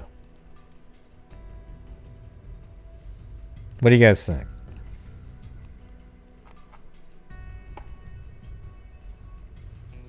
Yeah, it's weird how when you look at it differently like that, and especially when you have a title like this, it makes it sound like, yeah, you know, like he did it, but then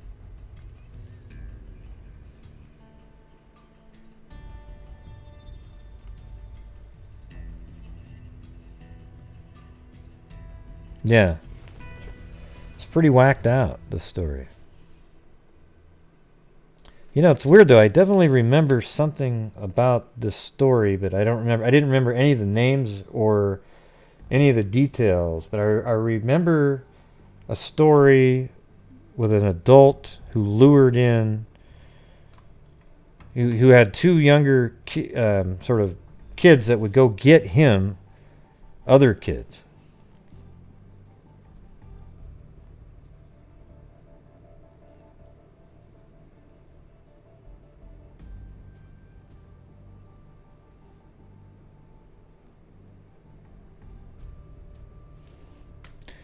Yeah, I mean, you know, the thing is, in a case like this, when you have an adult, like an actual, you know, 35-year-old, 32-year-old, whatever the hell age he was, and then you have these two kids, and he met one of it 14 and 18, and definitely he has control over them. He's making them do, you know, of course they probably like getting the $200. I mean, $200 in 1970 is like $1,000. I mean, that's a shitload of money. Remember, in 1970, you could buy a house for like 10 grand. It was crazy.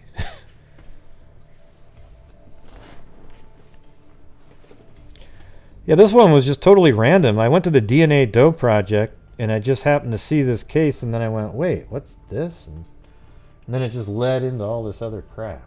Anyways, I wanted to go over this last... This was a 1984 article. I don't know. I just want to see how this one goes. I haven't seen it.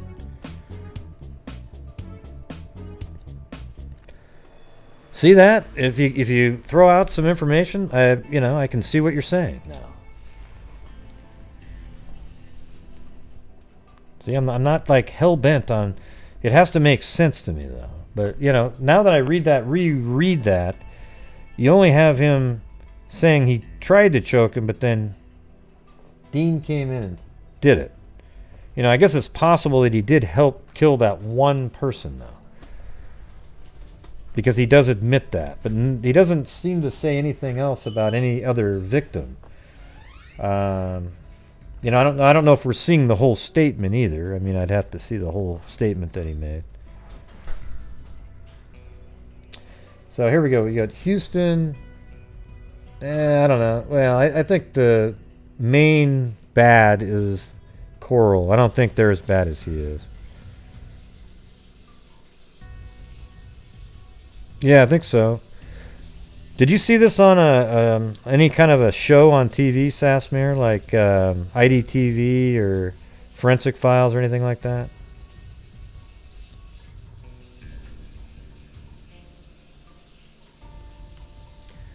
It's, to me, this is like those cases. Those cases you see all the time where, let's see.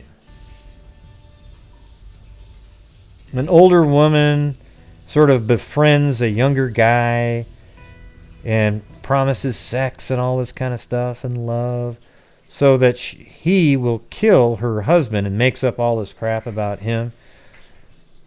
But see, in those cases, I never think the same about the guy. Because she manipulated him into believing some things about the guy and things like that. And so, I don't know, I have a different feeling on that.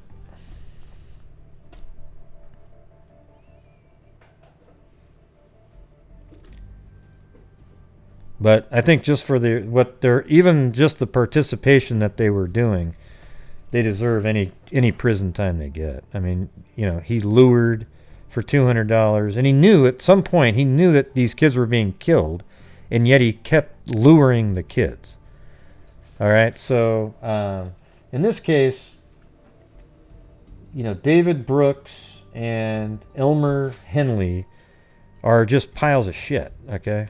Because they knew that Dean Corll was killing the kids that they were bringing back, and they didn't stop doing what they were doing or tell anybody, okay? So they had a shitty upbringing and stuff like that. They definitely could have done something, and they knew what they were doing was wrong, and they knew that Corll was killing people. Yeah, but I agree with what you're saying there, Kyron. Though I think you might be right that maybe he's not quite it's not the same level.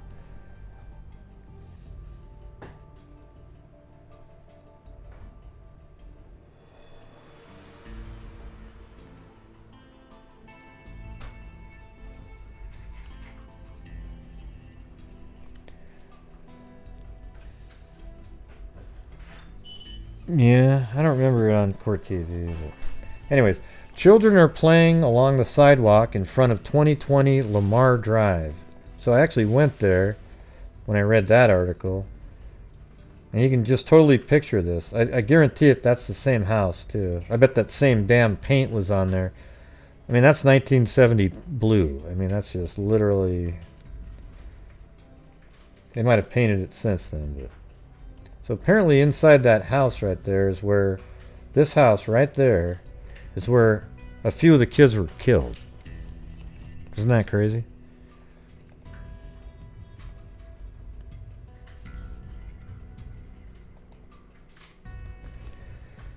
In the Houston suburb of Pasadena, oblivious of the sexual murderous orgies which took place there over 10 years ago. Right, so let's read that again. Children are playing alongside the sidewalk in front of 2020 Lamar Drive in the Houston suburb of Pasadena, oblivious of the sexual and murderous orgies which took place there over 10 years ago. The white bungalow with the blue trim, so no, they did repaint it, undistinguished by its sameness to the other homes along the quiet street-lined street. But it wasn't always that way. On August 8, 1973, the world heard of what went on behind closed doors at 2020 Lamar Drive. That was the day that Wayne Henley emptied a .22 caliber pistol in his longtime friend, Dean Corll. Henley called police. When they arrived, he introduced them to 15-year-old Rhonda Williams and Tim Curley. So Rhonda Williams wasn't a victim there. Somebody earlier in the chat said that their friend was one of the victims. But Rhonda Williams wasn't. She was there, though. When they arrived, he introduced them to 15-year-old Rhonda Williams and Tim Curley. The story Henley told police shocked the nation and made headlines around the world. Dean Corll, an electrician with the Houston Lighting and Power Company, was by 1969 a confirmed homosexual. He enticed young boys to his home on Lamar Drive. And is that... Yeah, so that is on Lamar Drive. And this... I'm just reading the article the way it was written, okay? So, I know you don't say homosexual anymore. You say gay and, you know, lesbian, that kind of thing. I'm just reading the article. So don't get offended.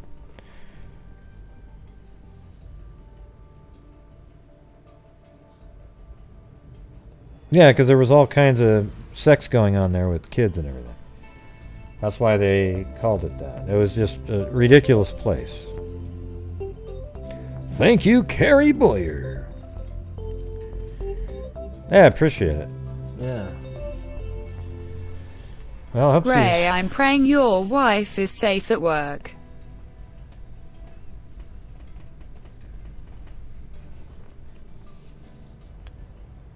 Well, thank you very much, Carrie. Let's see.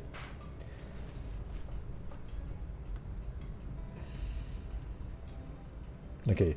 Dean Corll, an electrician with the Houston Lighting and Power Company, was by 1965 a confirmed homosexual. He enticed young boys to his home on Lamar Drive. Initially, no physical harm came to the boys, and Corll was never reported to authorities. Tall, good-looking 14-year-old David Brooks became so enraptured with Corll's company that he dropped out of high school in order to spend more time with his friend. Brooks was to later state that their friendship began when Corll started to pay him for sexual favors.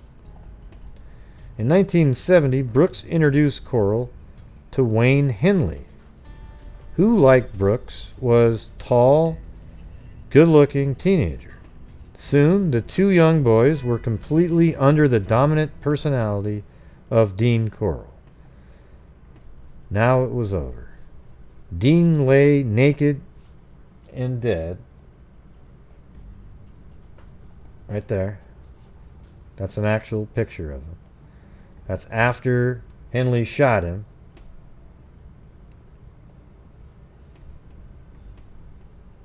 He laid naked and dead on the floor. He had been shot once in the shoulder, once in the head, and 4 times in the back. Police walked through the house of death. In the beige carpeted bedroom, they found sheets of clear plastic and a long pine board with holes in each corner. Chains ran down through the holes, and in each corner of the board was fastened a pair of handcuffs. 8 sets of handcuffs were found in the house. In the garage attached to the house, police found a quantity of dehydrated lime. Wow. Henley told investigating officers the events leading up to the shooting. Corll had invited Henley to his home for a party. Hey, thank you, Linda Howell. I would say cattle mutilations, but you didn't put the cows in there, so.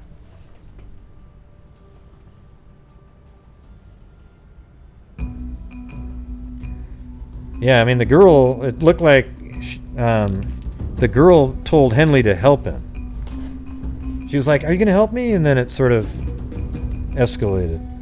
That's kind of how it got resolved.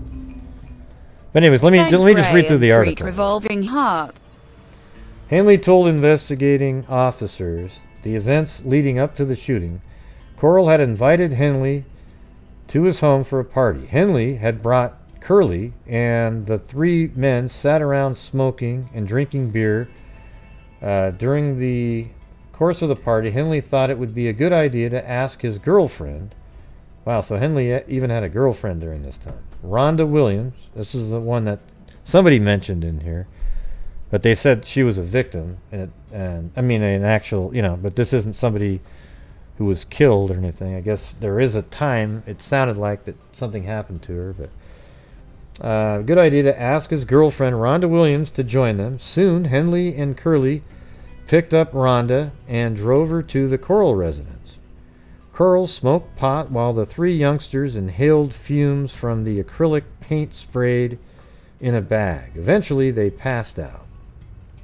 Henley was the first to regain consciousness and was amazed at the sight which greeted him. Corll had handcuffed his guests and was threatening to torture and kill all 3. Curly and Rhonda had tape over their mouths and couldn't utter a sound. So Curly must just be a different person, like another friend of his or something.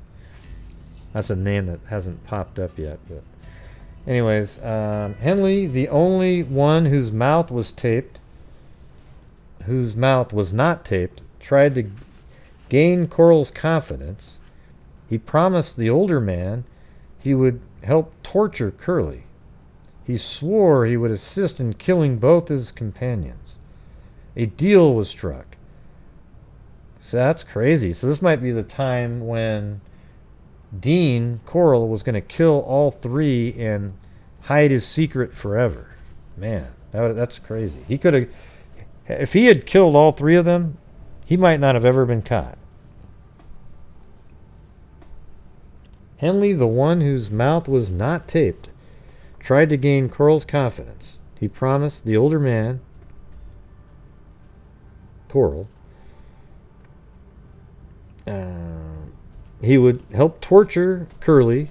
He swore he would assist in killing both his companions. A deal was struck.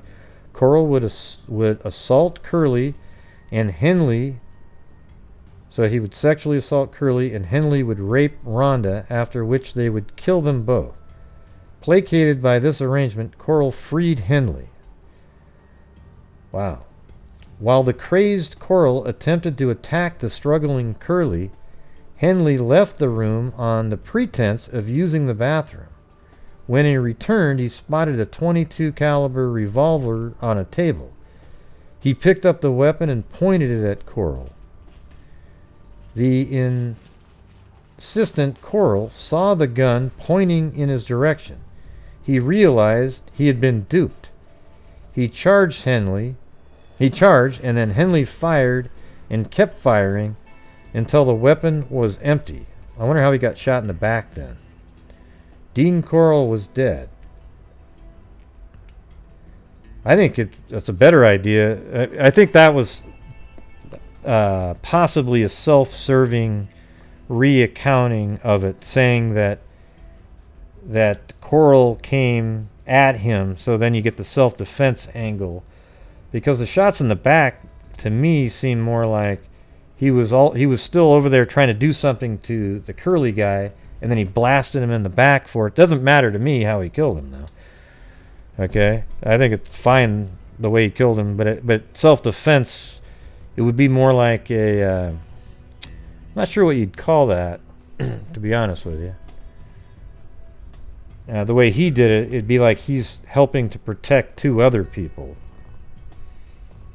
But I'm not there forensically. I'm just saying he had 4 shots in the back. So I don't know how you get that with somebody lunging. I guess maybe he could have done that after he shot him in the head. He falls to the ground, then shoots him in the back 4 times. And he might have collapsed against the wall, then he shot him 4 times. Because if you look at that picture, it could have been that he got shot in the head as he's coming at him. And then he sort of falls against the wall, then boom, boom, boom, boom in the back just to make sure he's dead.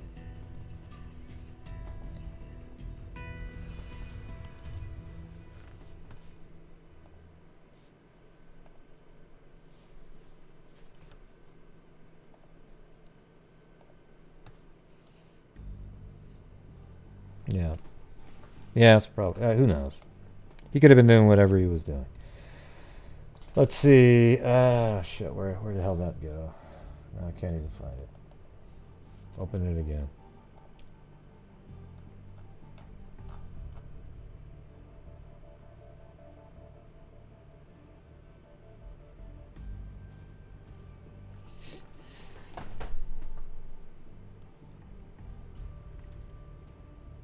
Okay. While the crazed Corll attempted to attack the struggling curly, Henley left the room. Okay, he came back with a .22 caliber revolver. Found it on the table. He picked it up, the weapon, and pointed it at Corll. The insistent Corll saw the gun, pointed in his direction. He realized he had been duped. He charged Henley, fired, and he kept firing until the weapon was empty. Wayne Henley kept talking. He told police that Corll had often bragged about killing young boys and burying their bodies in a boathouse, except he knew exactly where this was. Names came to mind. Cobble and Jones were familiar. Police checked, and sure enough, Charles Cobble, 17, and Marty Jones, 18, had disappeared on July 27th, about 2 weeks prior to Corll's death. Henley volunteered to accompany police to the boathouse. He led them out of the city to lonely dead end. See, what's weird is, like you read up here, he'd heard that he'd killed killing boys and burying their bodies in a boathouse, but then down here he knows how to get them to him. It wasn't like it was just some rumor that he heard, right? Like he literally knew where all these places were, and he knew exactly what was going on, because he's the one that went out and recruited the kids. He probably didn't say that at first, though, I'm sure. Henley volunteered to accompany police to the boathouse. He led them out of the city to a lonely dead-end Silver Bell Street and pointed to a long L-shaped corrugated steel structure. That's the boathouse, Dean. Dean's stall was number 11, said Henley. A short time later, Mrs. Wayne Miner, owner of the boat storage facility, confirmed that Dean Corll was indeed the tenant of stall number 11 and that only he had the key to the lock. Police broke the lock and began digging in the fading light of the late afternoon. In minutes, they uncovered the body of a young boy wrapped in clear plastic sheet. Soon, a second body was found. Using portable lights and fans to aid them in their gruesome task, police realized that they were literally digging up Dean Corll's private graveyard. A third, fourth, then a fifth, then a sixth victim were uncovered. Some were recent victims, while others were in advanced state of decomposition and were unrecognizable. The following day, word from Houston was flashed around the world. A mass murder had been on the rampage. Police were still taking bodies from the boathouse, and Wayne Henley was still talking. He told of procuring boys to satisfy Dean Corll's strange urges. Sometimes he picked up teenagers who were hitchhiking and delivered them to Corll. Sometimes Corll, a sadistic homosexual, would kill the unfortunate boys in front of Henley. In all, 17 bodies were taken out of the boathouse. Jesus. 17 were in that damn boathouse? Man. While Henley was relating his role in Dean Corll's life, another boy, David Brooks, accompanied by his father, walked into Houston Police Station. Brooks admitted to being deeply involved with Corll and Henley, but implicated Henley in the actual murders. When Henley was told that David Brooks was giving police a statement, he immediately said, "That's good. Now I can tell the whole story." He related to police that he had actively participated in the killings of some of the boys and volunteered that there were more bodies than those found at the boathouse. Once again, Henley led police to a gravesite. So this article is saying that Henley admitted to killing some too, and then also the other person, Brooks, was saying how Henley enjoyed the killing. I remember that too, but you know, they could have just been trying to free themselves, you know, because at this point Corll is dead, so they're going to go after these two guys. Henley, aided by Brooks, directed police to High Island, where 6 additional bodies were uncovered. The total number of victims now stood at 27.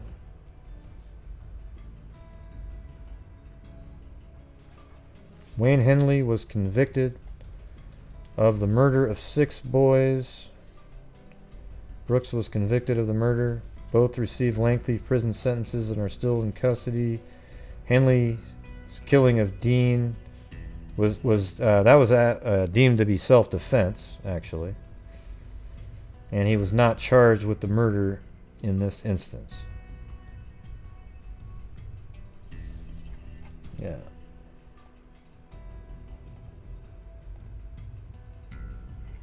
And the reason I was even looking into this at all was because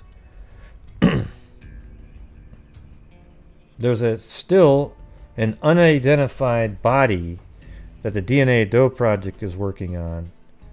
And I think this is in the... Let's see where we're at on this one. Yeah, they're just a new pending case.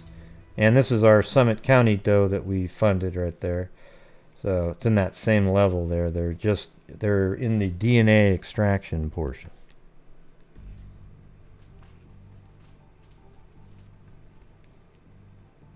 Yeah. So I admit I'm just doing it based on newspapers.com. I haven't read the books and got into the blogs and tried to figure out every single angle on it and everything. To me, it's just sort of depending how you want to look at it, it's how you think about it, right? It doesn't. Nobody's right or wrong except for the actual people who did the killings. They know the truth. Okay, that's the reality of it.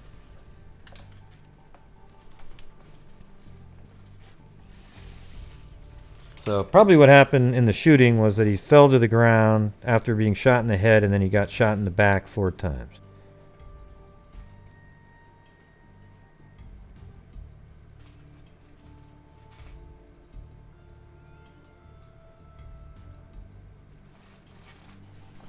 Well, I'm sure he was interrogated, though. When you say his confession call, you think that that's literally the whole thing? Like there wasn't an interrogation where he was admitting it?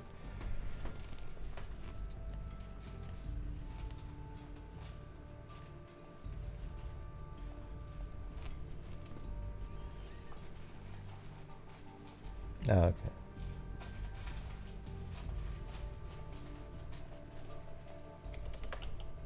Did you send it on Facebook or what?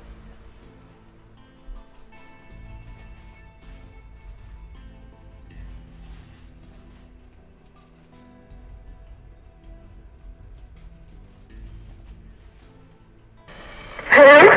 Mama. Who's this? It's Wayne.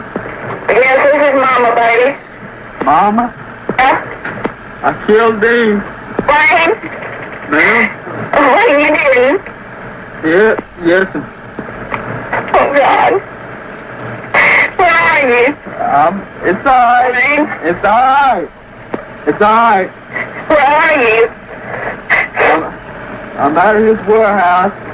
Where? Out at that warehouse he keeps. Can I come out there? Yes. It's on the Highland Park. She can't. No, you can't come. I'm with the police, Mama. I didn't really hear anything there. It just sounds like he's just... Hello? Mama. What are we supposed to get from it? Who's this? It's Wayne. Yes, this is Mama, baby. Mama. Huh? I killed Dean. Wayne? Ma'am. Yeah, he said he's like in a warehouse or something. What are you doing? Yes. Oh, God. Where are you? It's alright. Wayne? It's alright. It's alright, it's alright. It's alright. Where are you? I'm out of his warehouse. I'm at his warehouse. Where? Out at that warehouse he keeps. And now he says out at that warehouse. Can I come out there? Yes. It's on the Highland Park. I don't know. I don't feel like that at all from his voice. He seems pretty calm. He's calming his mom down. He doesn't sound like he's like, you know, he just seems like a, you know, I don't know. So it just sounds like a guy with an accent that everybody has over there, and he's just calming his mom down. You know? I don't know. But yeah, it's crazy that he calls his mom, and his mom must know at that point that he's done something really bad. And so, you know, yeah, he's at the warehouse. I think they show pictures of him. You know what's weird is some of the pictures inside the warehouse, it seems like they're just a bunch of yahoos sitting around, like, watching.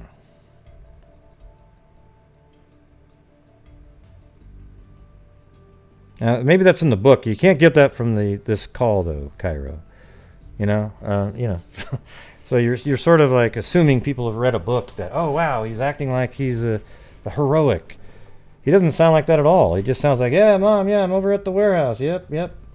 Hey, it's all right. Yep, that's it. And there's nothing else in it. I mean, that's reading way too much into something like that. That call right there only shows that he's telling his mom that he's in the warehouse of the guy, Corll, and to tell her to calm down. He's all right. He's okay. That's it.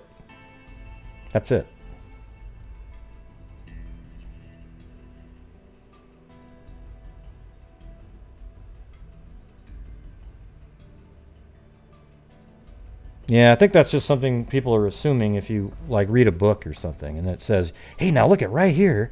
This is what he's doing." So then you hear it that way when you hear it. It's like the EVP readings.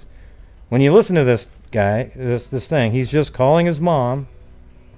Now, I wonder where is he calling his mom from, and his mom's over at the police station? I mean, how are they recording this call on both ends in 1970 something?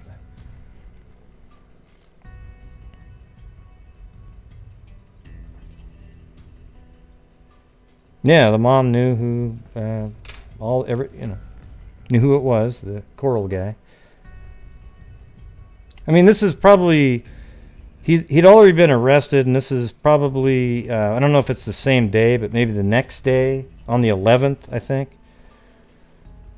So the mom already knows that he was arrested, and they probably even had some conversations prior.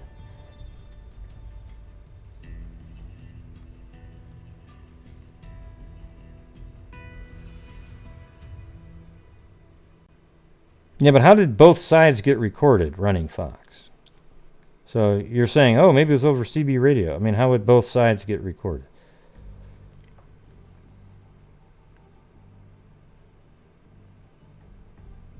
Well, how did she find out he was in trouble if she's already crying? See, that doesn't make any sense, Kyro. I don't agree with you. Yeah, there's nothing said on this call that she would know that he was in trouble, and yet she started crying.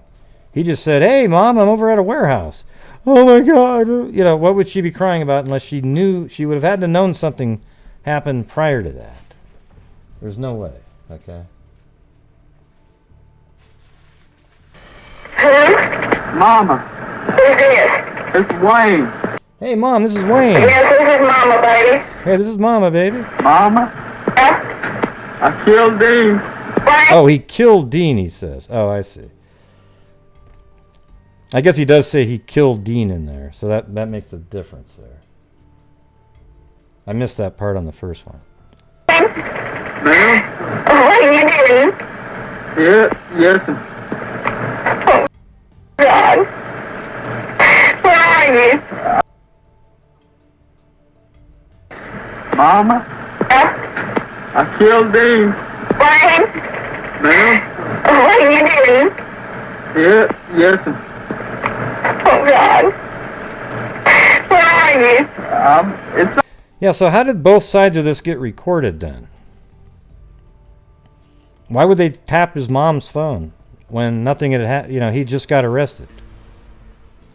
Yeah. Yeah, so I guess he does say he kills Dean in there.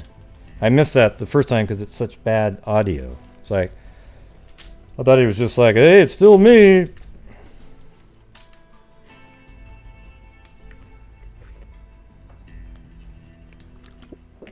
Yeah, I don't know. I don't know how her phone would have got recorded. Maybe their phone that they let him use also records her call or whatever the hell. I don't know. I don't know. Maybe they had a device like that. Yeah, this is 1973 though. It's pretty crazy. Yeah, maybe something like that where she's on the phone too and then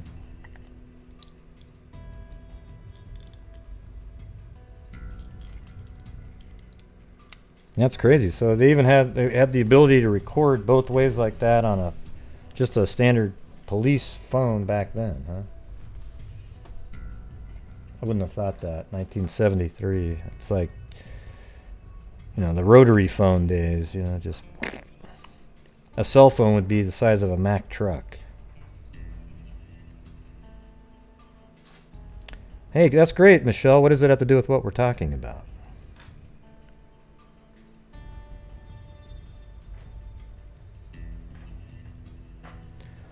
Yeah, let's see.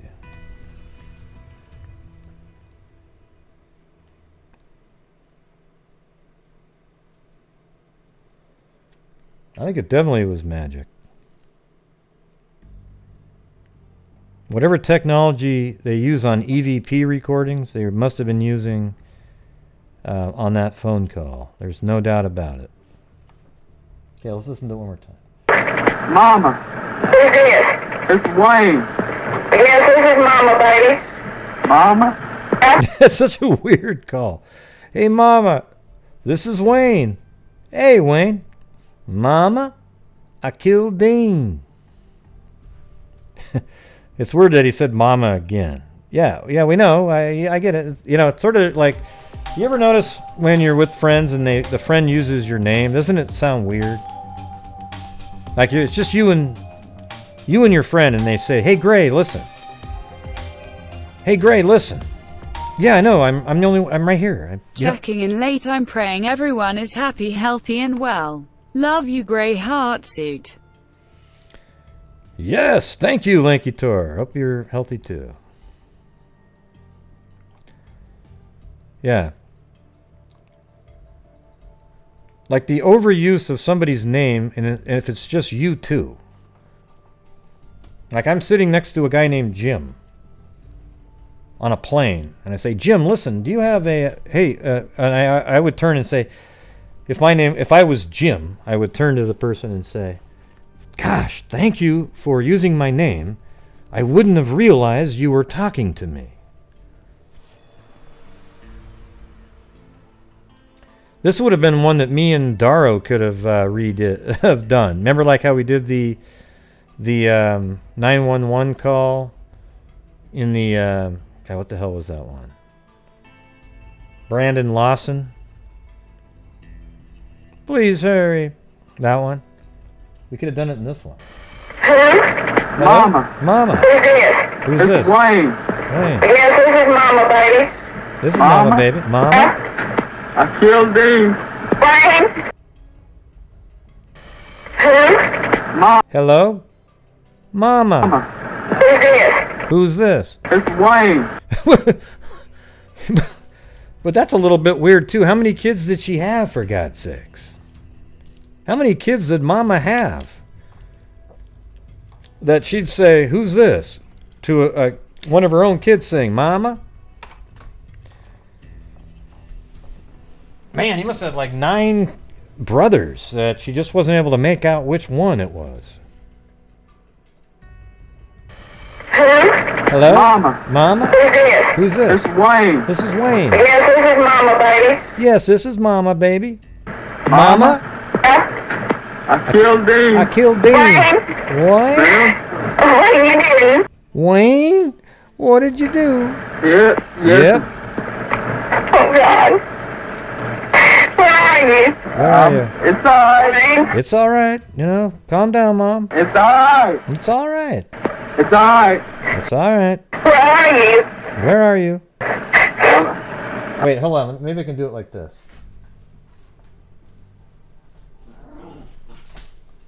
I'm at Where? Wait. his warehouse.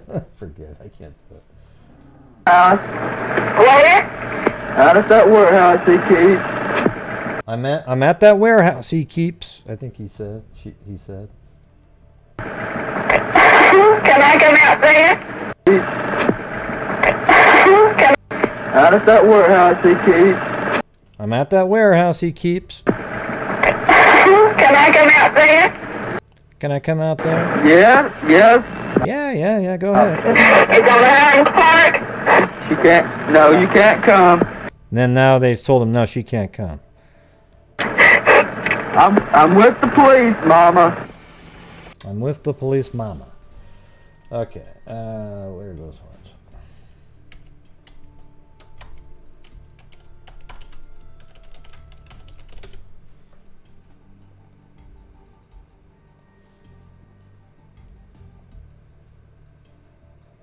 Yeah, these are just like it's like a nightmare in there. See, look at it. Doesn't this picture bug anybody? I mean, look at this damn thing. Can you guys see that?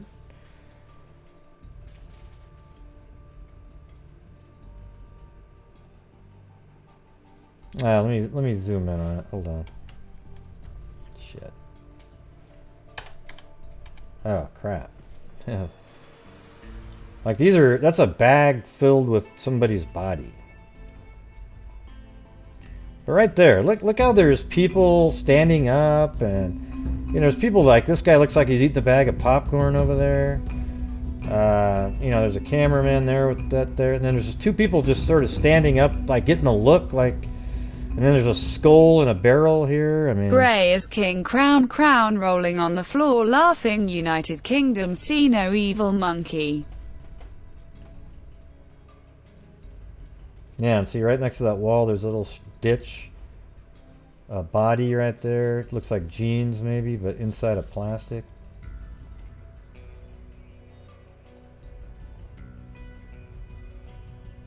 I don't know what if these are related there, but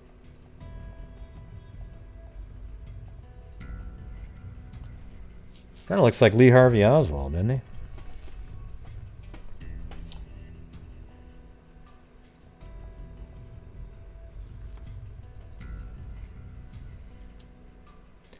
Well, that's what it looked like. I mean, these idiots just standing up there trying to get a better look inside of a barn. Where were the police? I mean, there's no way in hell you'd have a scene that looked like that today, man. There would just be only law enforcement. They'd be wearing white gowns. You know, just absolutely, you know, getting forensic anthropologists in there. These guys were digging body parts out with shovels and dumping them into wheelbarrows. Yeah, I would say that things have changed a little bit since then, don't you think? Yeah, that's kind of what it seemed like, Jackball TV. Come on down!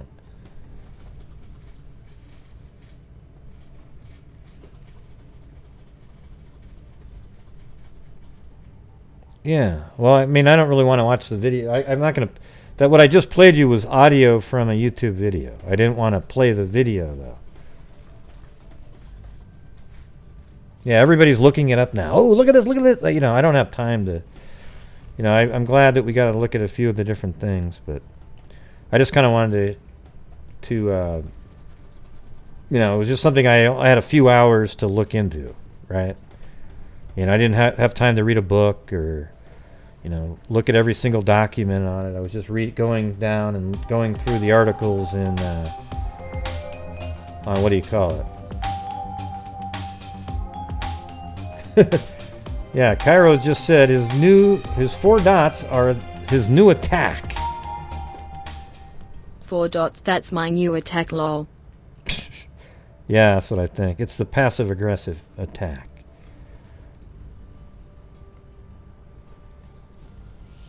Yeah, so I figured you guys might be interested in that. Well, now that we're here, maybe we can look into another one of these. Which one? Which one? Which one? Go back and find it.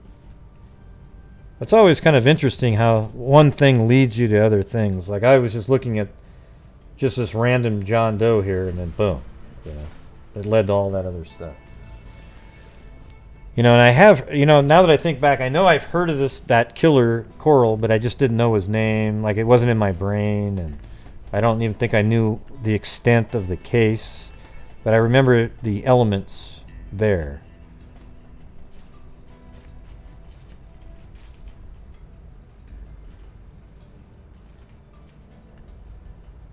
Yeah.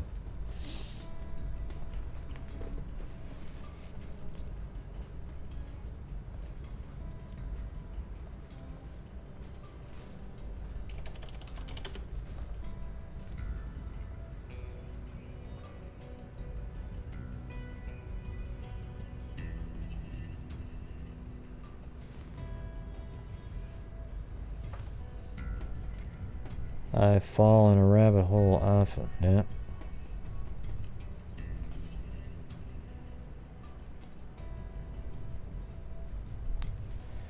Yeah, you gotta become a channel member. The tiers may sometimes I make posts on YouTube that are just for either the Megazoids only, and then sometimes for the second tier up, and then sometimes just for all members, and then there's also higher discounts. I think it's like 10, 15, 20 for the, you know, the merchandise.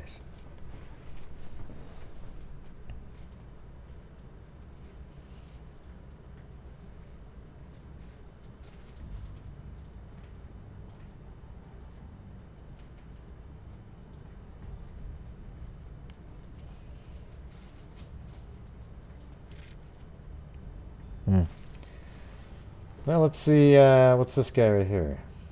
Trabuco Canyon John Doe.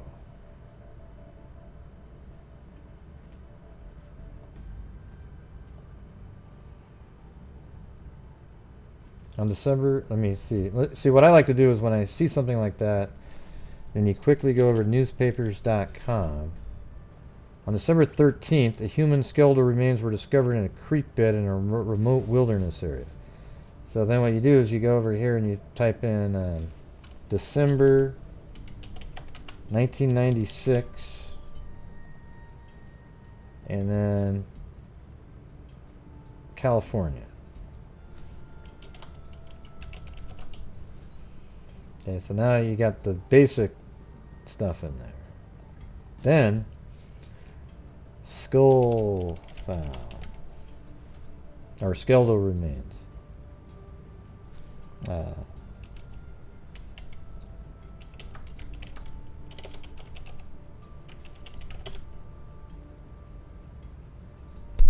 Oh, and this could be it because this is right on the date. Let's see. No, wow, it's not. That's so weird how that was on the exact date, too. December 13th, but it's usually the next day.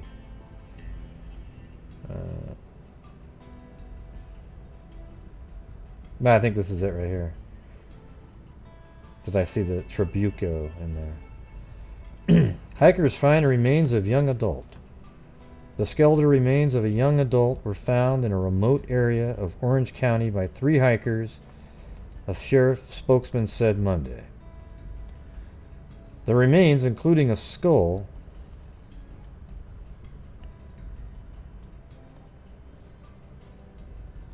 were discovered in heavy brush by hikers near Trabuco Canyon off Trabuco Creek Road, said Sheriff Lieutenant Ron Wilkerson. The area is northeast of O'Neill Regional Park. The victims' sex, age, and cause of death could not be determined at the scene because of deterioration. A coroner's investigation said the remains had been there from 1 to 6 years. Wow.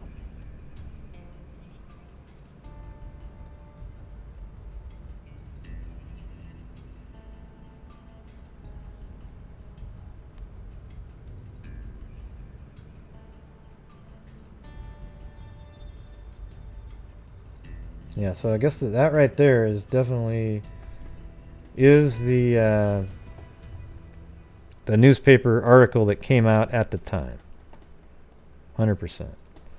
On December 13th, 1996, human skeletal remains were discovered in a creek bed in a remote wilderness area of Trabuco Creek Road, northeast of O'Neill Regional Park, California. Due to the state of decomposition, forensic investigators estimate the deceased 6 to 18 months prior. So that's different than 1 to 6 years. They've probably were able to fine-tune that later. A forensic anthropologist evaluation indicated the remains to be that of a young Caucasian or Hispanic man between 15 and 19 years old, with a small build, probably 5'6" to 145 pounds. He had red to sandy brown hair. There were no signs on the skeleton of foul play, so the cause of death and manner of death were officially classified as undetermined. Yeah.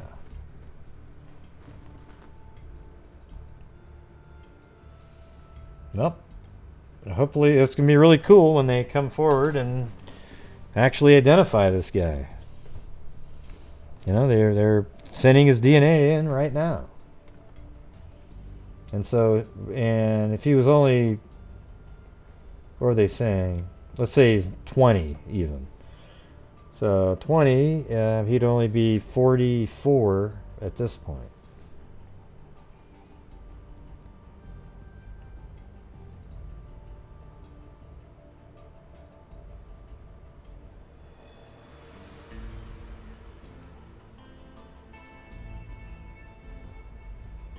Yeah. Well, you gotta, I mean, what about the circumstances? I mean, if you found his body in a ravine, you know, like, did it seem like somebody would just randomly be there?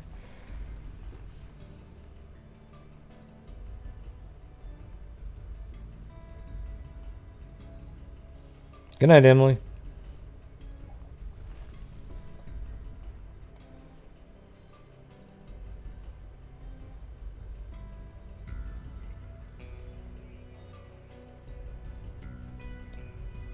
On June 17, 2009, a hiker walking near the Trans-Canada Highway discovered the body of a white Caucasian woman in a small one-person tent located at a wooded area near Miller Rapids Road, Kenora, Ontario, Canada.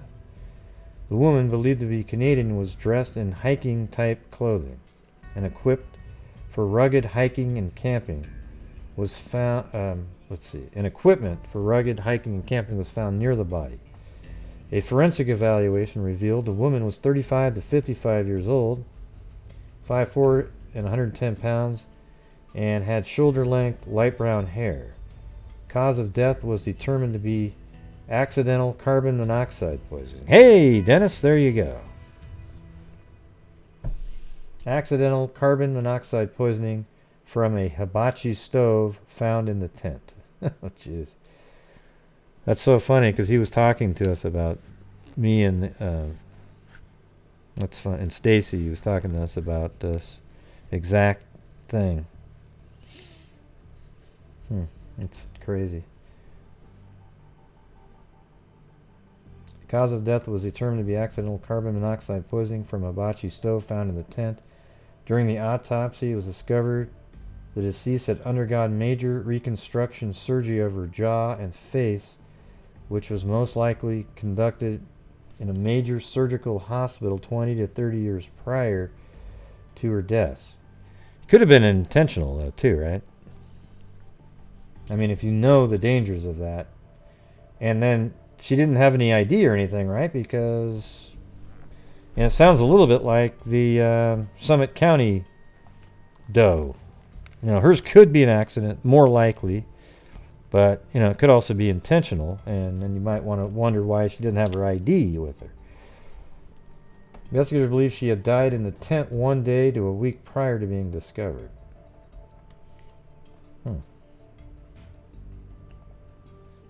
That's a weird one.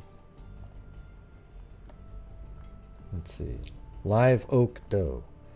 On July 10th, 1986, an individual... Let's do this one.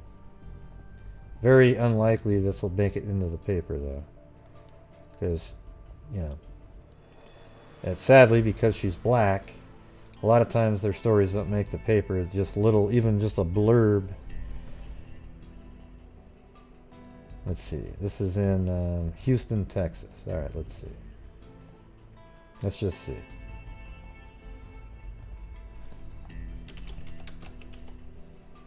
(1986).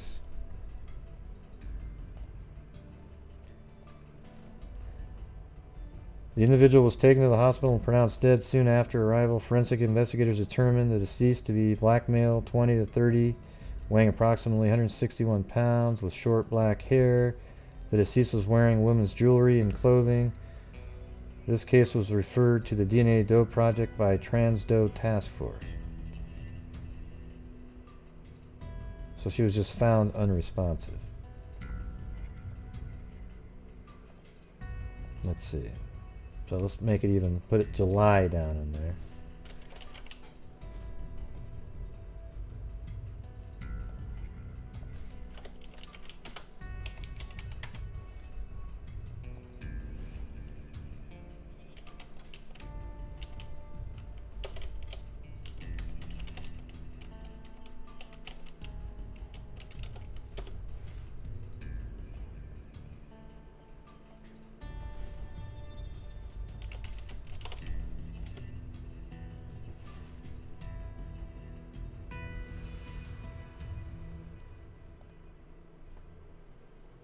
And that was on July 10th, so it can't be this one.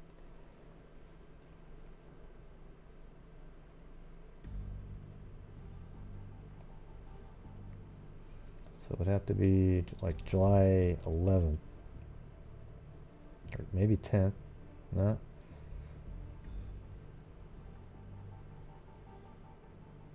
Wait, could that be it? Oh, man. Look how crazy that is. Now, this is July 7th, but it was found near the 2700 block. And that says 2500. I mean, what are the odds of that? Just, I was thinking, oh, we got it, you know, but no. Slain woman identified as Forest Hills residents. A woman's body discovered near ice cream van abandoned in a field has been identified as that of Charlie May Orr of Forest Hill. Orr 42 of 6928 Stonewall Road died of a gunshot wound in the head, said Fort Worth homicide detective. Orr, who worked at PepsiCo in Fort Worth, had been beaten before the shooting. We have no suspects at the time, but we are working on some stuff. Her body was found Saturday morning near the 2700 block of Yuma Avenue. And then I was just, you know, it's like 2500 and then 27. It's just kind of weird. Guess there's just that many killings out there. Let me type in 2,500. Is that gonna work? No. Yeah, so I didn't think it would make it in there.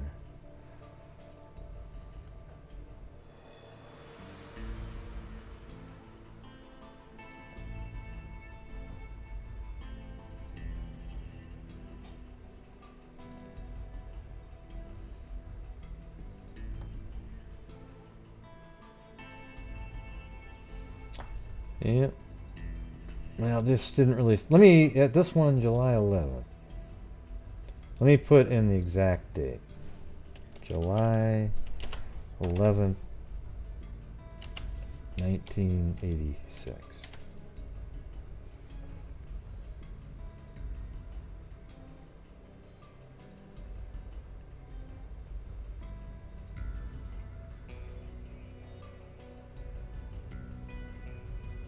Man, I mean, just typing in July 11th, 1986 in Texas and to get that many results. What's this one?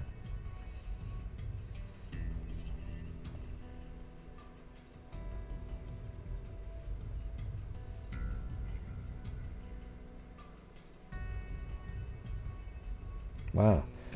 Police today had few leads in the slaying of University of Texas senior and her 31-year-old boyfriend, who were found with fractured skulls and slashed throats in the man's Hyde Park area apartment. Ex-boyfriend, maybe? The bodies of Janine Lynn Bayless, 22, and Peter Melvin Decoch were found late Wednesday in apartment 211 in the Amigo complex at 4505 Duval Street. Both victims had been struck on the front and back of the head with a tire iron, and their throats were cut, said Dr. Robert Bayardo, Travis County medical examiner. Police said large amounts of cocaine paraphernalia, was inside the apartment, but declined to say if drugs were a factor in the slayings. Right now, we're just talking with family and friends who have called in and told us about some other friends that they were having trouble with. So probably a drug-related thing. There were no signs of a struggle. Apparently, they knew the person. The apartment's front door deadbolt lock, which required a key to open from the inside or outside, was engaged. The bodies were found lying side by side in the bedroom floor. Haskew said both were fully clothed and the bed was made. Bayardo said both victims died of the throat wounds, although the skull fractures would have killed them. He called the identical wounds strange. Ballast's throat was cut 9 times, and Decoch, whatever his name is, was cut 5 times. So a lot more time was spent on her. Only a bedroom closet had been ransacked. Let me just look at something.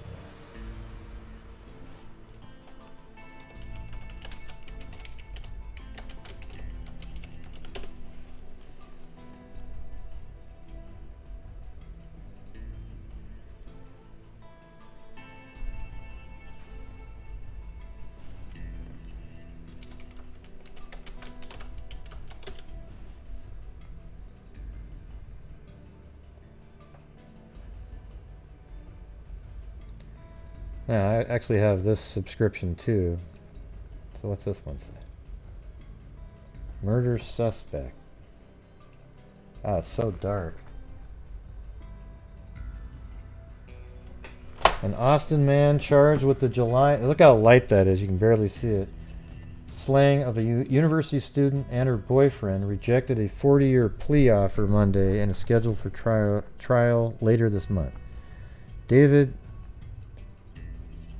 Dinscore, 28, told prosecutors and District Judge Bob Perkins on Friday he wanted to talk to his minister before accepting the 40-year plea bargain.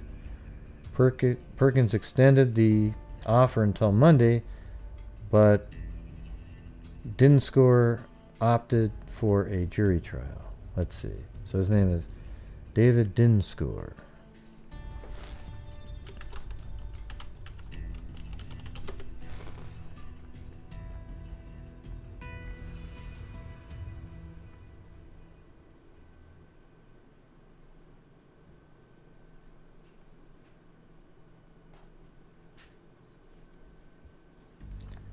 David Dinscore is 60 years old, who was listed as being under the supervision of Department of Corrections.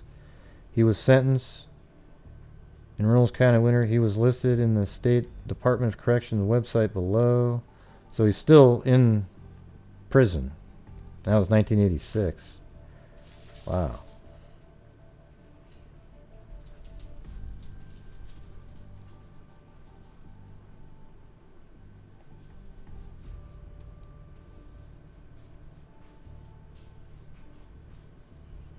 He got a life sentence.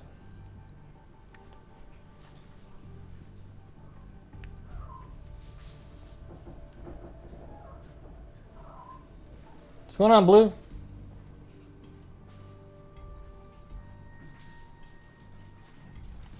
What was he whining about? Oh, he wants a treat. Jesus. God.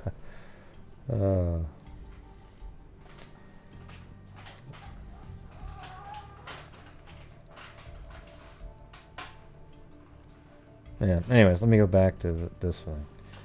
So his name is Dinscore. Let me just get his name again. David Dinscore. I've never heard that last name.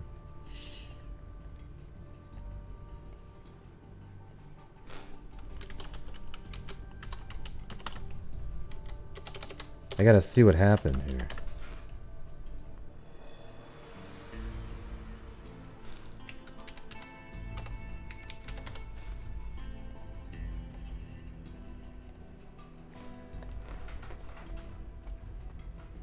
Okay.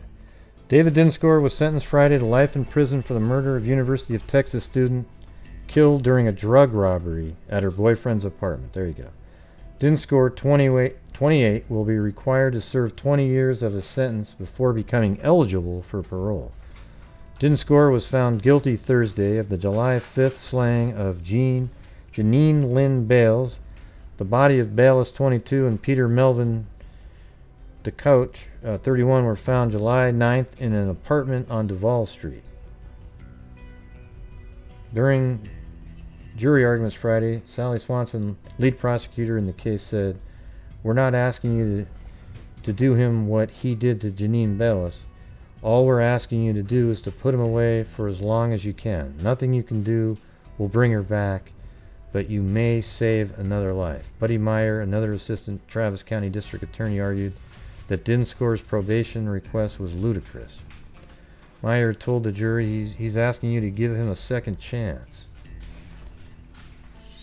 Huh. Well, it's good that that one got resolved, but it's crazy. Went in there to rob drugs and bashed him over the head with tire irons. And I guess they had this identical wounds on both victims, and then he went up and cut their throats over and over again. Jeez, just barbarians out there. See, but that's kind of that little instance right there where I was just doing is sort of what happens with me sometimes when I'm looking up one case and it leads to like 3 more, and then like I probably wouldn't have gone over that one, maybe, but it leads me down that path for a few minutes and then.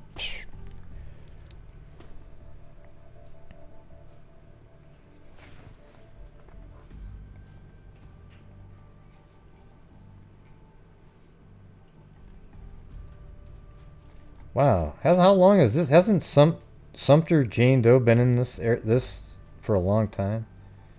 Both of these. Remember we actually covered these two right here. They seem like they were related somehow.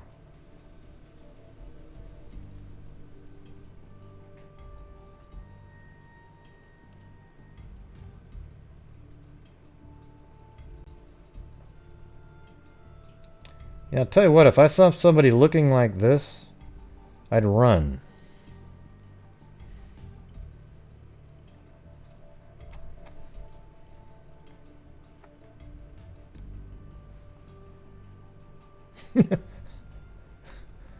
Oh, man. Yeah, I think they were from another country, too, they thought. These two right here. Like isotopes, or wasn't that involved?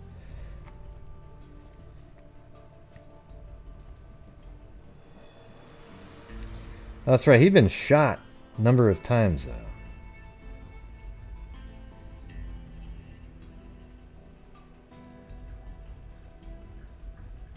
See, look at that. They raised their 2,300. It's pretty sweet, huh? And so that's why it's in the process of where it's at. And we raised the money for this. Let's see what it says for this one. Does it say that? Well, they weren't. I guess they just had the money. They weren't raising money for it. We just sent it in. Undergoing testing, right there. So what did it say for these? Undergoing testing. Anyways, I think that's about it for me, everybody. I'm tired. Yeah. So I guess on that last case, I agree with what Kyron was saying on the call. I didn't hear him tell his mom that he killed somebody until the third time I heard it. Yeah. You know, before that, I was just, "Hey, Mom, I'm over at a farm, at a barn somewhere, a warehouse. You know, my friend's warehouse. Oh, great, yay!" And then I was like, "Why is she crying though?" So that's why I thought she had to have known something prior. And then when I heard it again, he said, "Oh, I killed." And it was weird that she didn't say what and have him repeat it again. Normally, people go, "What?" Yeah. Yeah, well, I hope you guys thought that was interesting, at least. I mean, what a nightmare. The crazy part about it is if... yeah, hold on one second. Now I gotta go back to the folder since my memory of the names doesn't fit. Or doesn't work. Yeah, Elmer Wayne Henley, had he not coerced Dean Corll to let him go, I think you probably would have killed all three of them and moved on to some other place, and you never would have ever found out. You know, it's just like he would have got away as a serial killer for a lot longer and killed a lot of people. So in some ways, that guy saved a lot of lives, even though he's responsible for a lot of lives being killed, too.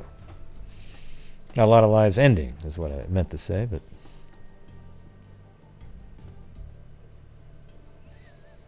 Hey, did you hear that one, Stacy, inside the tent? The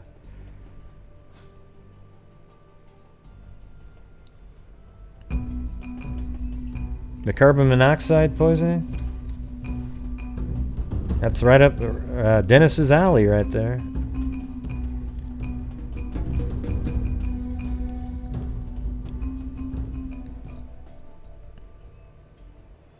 There's a hero park creeper. Yeah.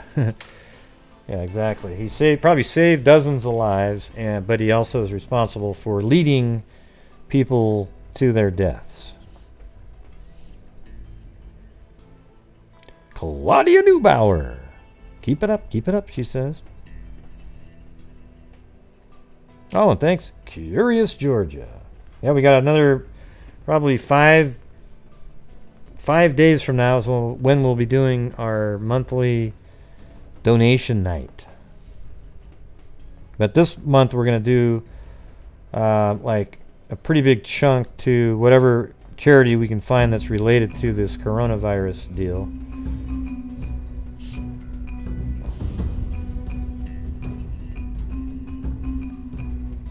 Yeah, make sure you hit the subscribe button and the notification bell out there.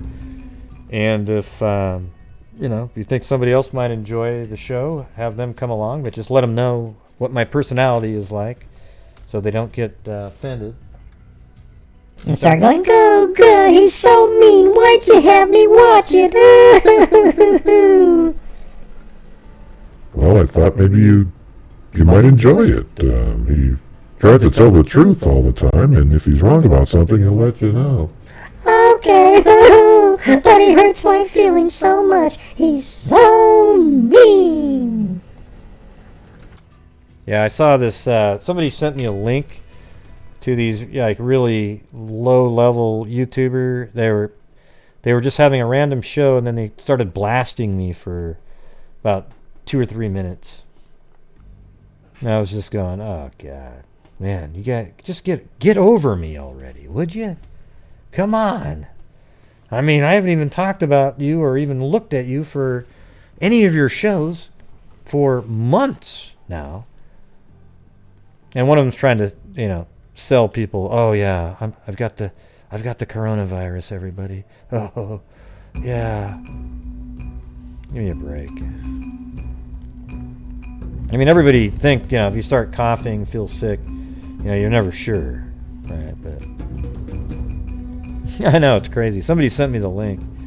I was laughing. I love you, smiling face with heart eyes. Plus, they were inaccurate. The one guy, he just sounded totally ludicrous. He said that I removed... Thanks, Sean Beecham! He said that somebody came on and said that the coronavirus is... It could be a government running, and then I immediately just said, you're out of here, bye. Okay, that's not how it went. And I never do shit like that. Usually it's about if they just keep trying to sell a total conspiracy wacko theory, I'll say, yeah, you're out of here, bye. After a while, okay? And then this YouTuber was like, God, I like conspiracy theories. Well, listen, that's not my show, idiot. Okay, do you understand that? I don't want to do the wackadoodle. Now, sometimes, if things point to that, it makes sense. Okay, but I don't want to do the conspiracy theory shit. You can do that. And you'll get more viewers because of it, because people like that shit.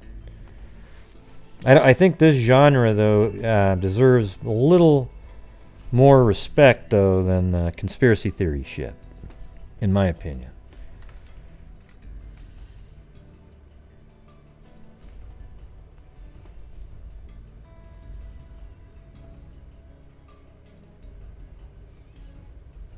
That's right. Hey, I'll play my rap for you guys. It's just a... I've just started it, though, so it's only 15 seconds long. But you can hear the beginning part.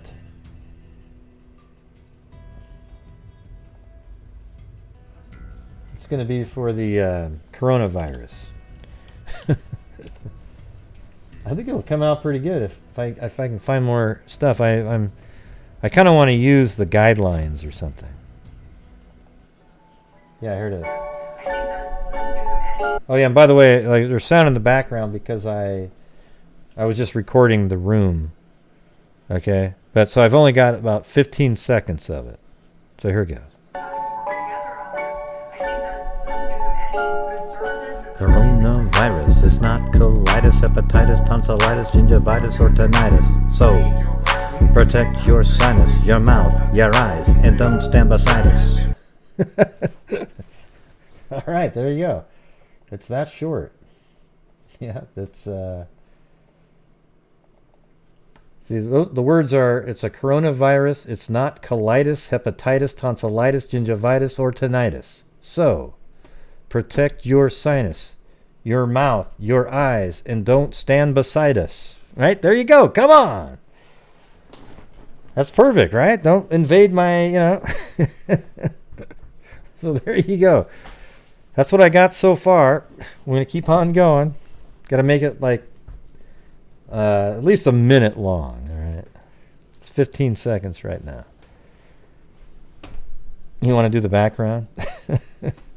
That's right. We'll have this little like background trio of people dancing. Yeah, I'll do it, Audra. Don't worry. That's my next part. Okay. Let's see.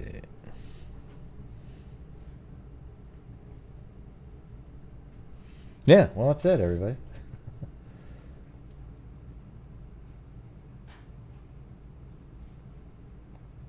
Gotta get my regular music back. Well, actually, I'll just kick it over to the... No, it's not it.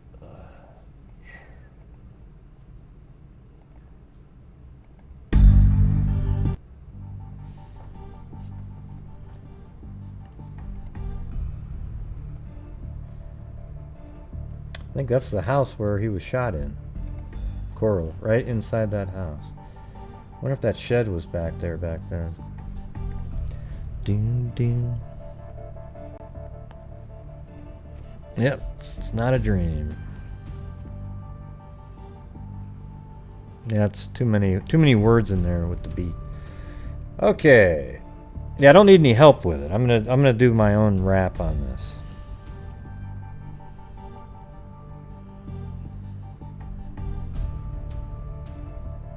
But I appreciate your ideas. Hey, why'd you hide that thing? You don't have to hide the...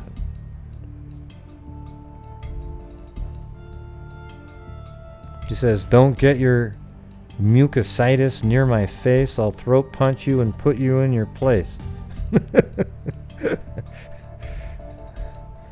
Oh, man. Be safe out there.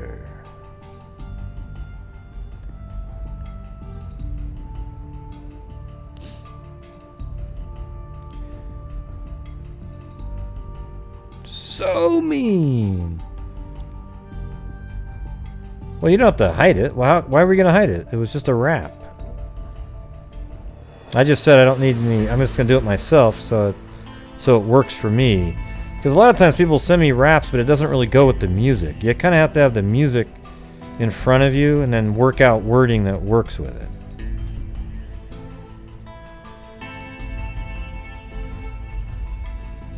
You get what I'm saying? Alright. You want them laying down there?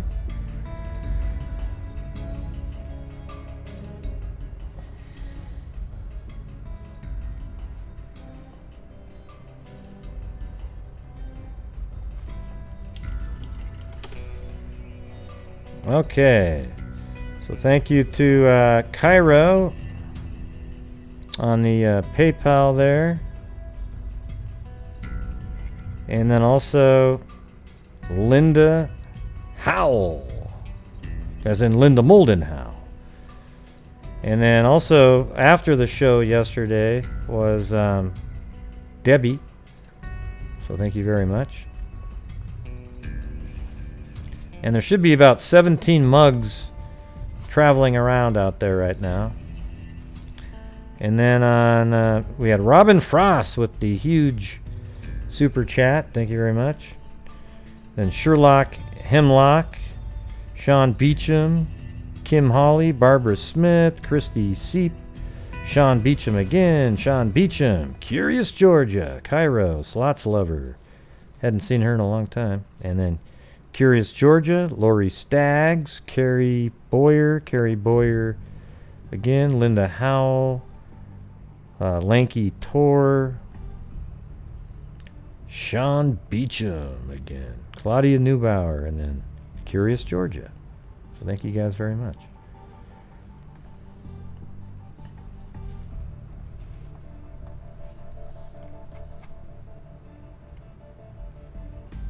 Maybe I'll make a emoji that is just that, 4 dots. It's gonna be great. But it'll be big dots. So it'll be as big as the window can hold. Yes, and thank you for all the... Listen, all the truck drivers, the nurses, the doctors, firemen, police officers, everybody that sort of kind of almost has to do what they're doing either to keep the country going or to protect us. Okay? Thank you guys very much. And hell, the National Guard. The military.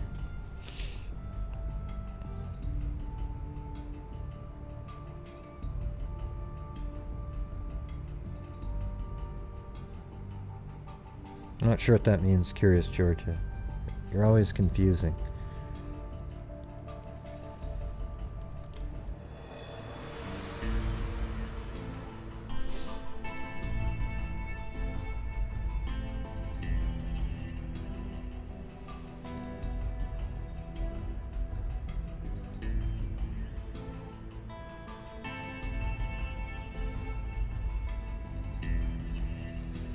I've made them. I've got a whole bunch of new mugs out there.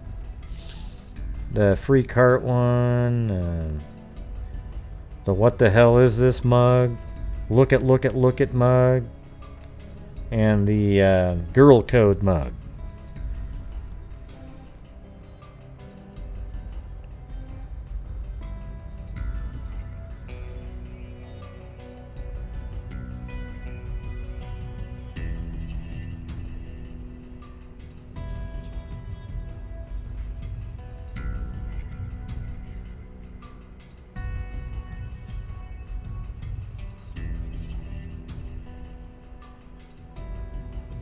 Yeah.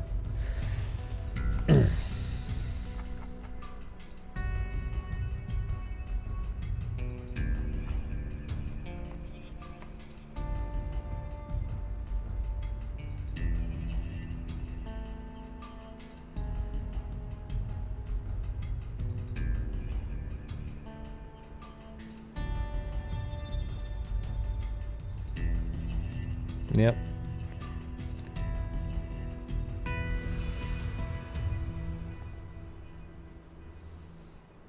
Nope, I'm gonna fly around my favorite place again. Now I gotta find another spot, like right there. How about right there? Yeah.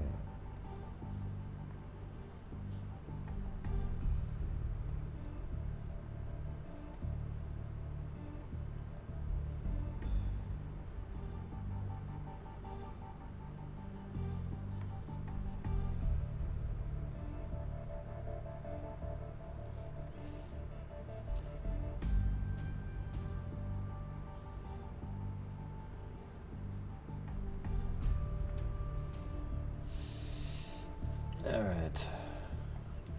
I'm just reading stuff.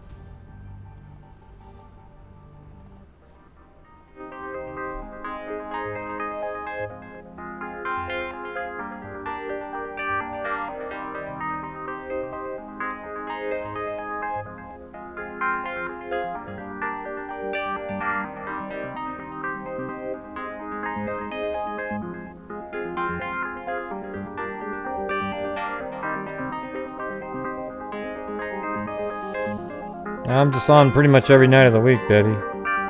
Usually between 6 o'clock or 9 o'clock my time, West Coast.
Wouldn't it be cool if there was a place that looked just like a duplicate of this, and you made a city out of it, where you put homes all along in there, and it's just so cool looking.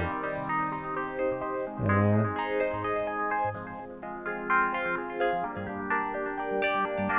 Must be so old. Like, that water must have done that over time or something. It was just...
Yep. All right, everybody. Thank you all for showing up tonight. Kind of a long show. I guess I learned a couple things on that. Hey, what's going on, Blue? On that the case we were talking about. Well, I learned a lot because I didn't know shit about it before it started. Now it kind of makes sense. So, everybody out there, you take care. Oh, look at that. There's Kyron holding Blue. He always wants to steal Blue, and he's right there. He's holding Blue. Get the hell out of here. Ah! You know, I just found out Blue's 8. I didn't realize Blue was 8. I've had Blue since 2013. I didn't even know that at all. It's crazy. So, all right, everybody. Thank you very much for showing up tonight. And as I always say, everybody, until next time, be safe out there, all right?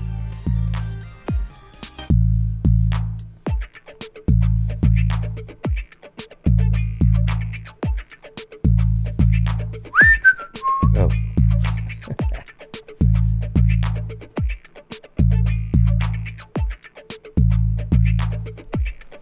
Good night, John Boy. Good night, Mary Lou.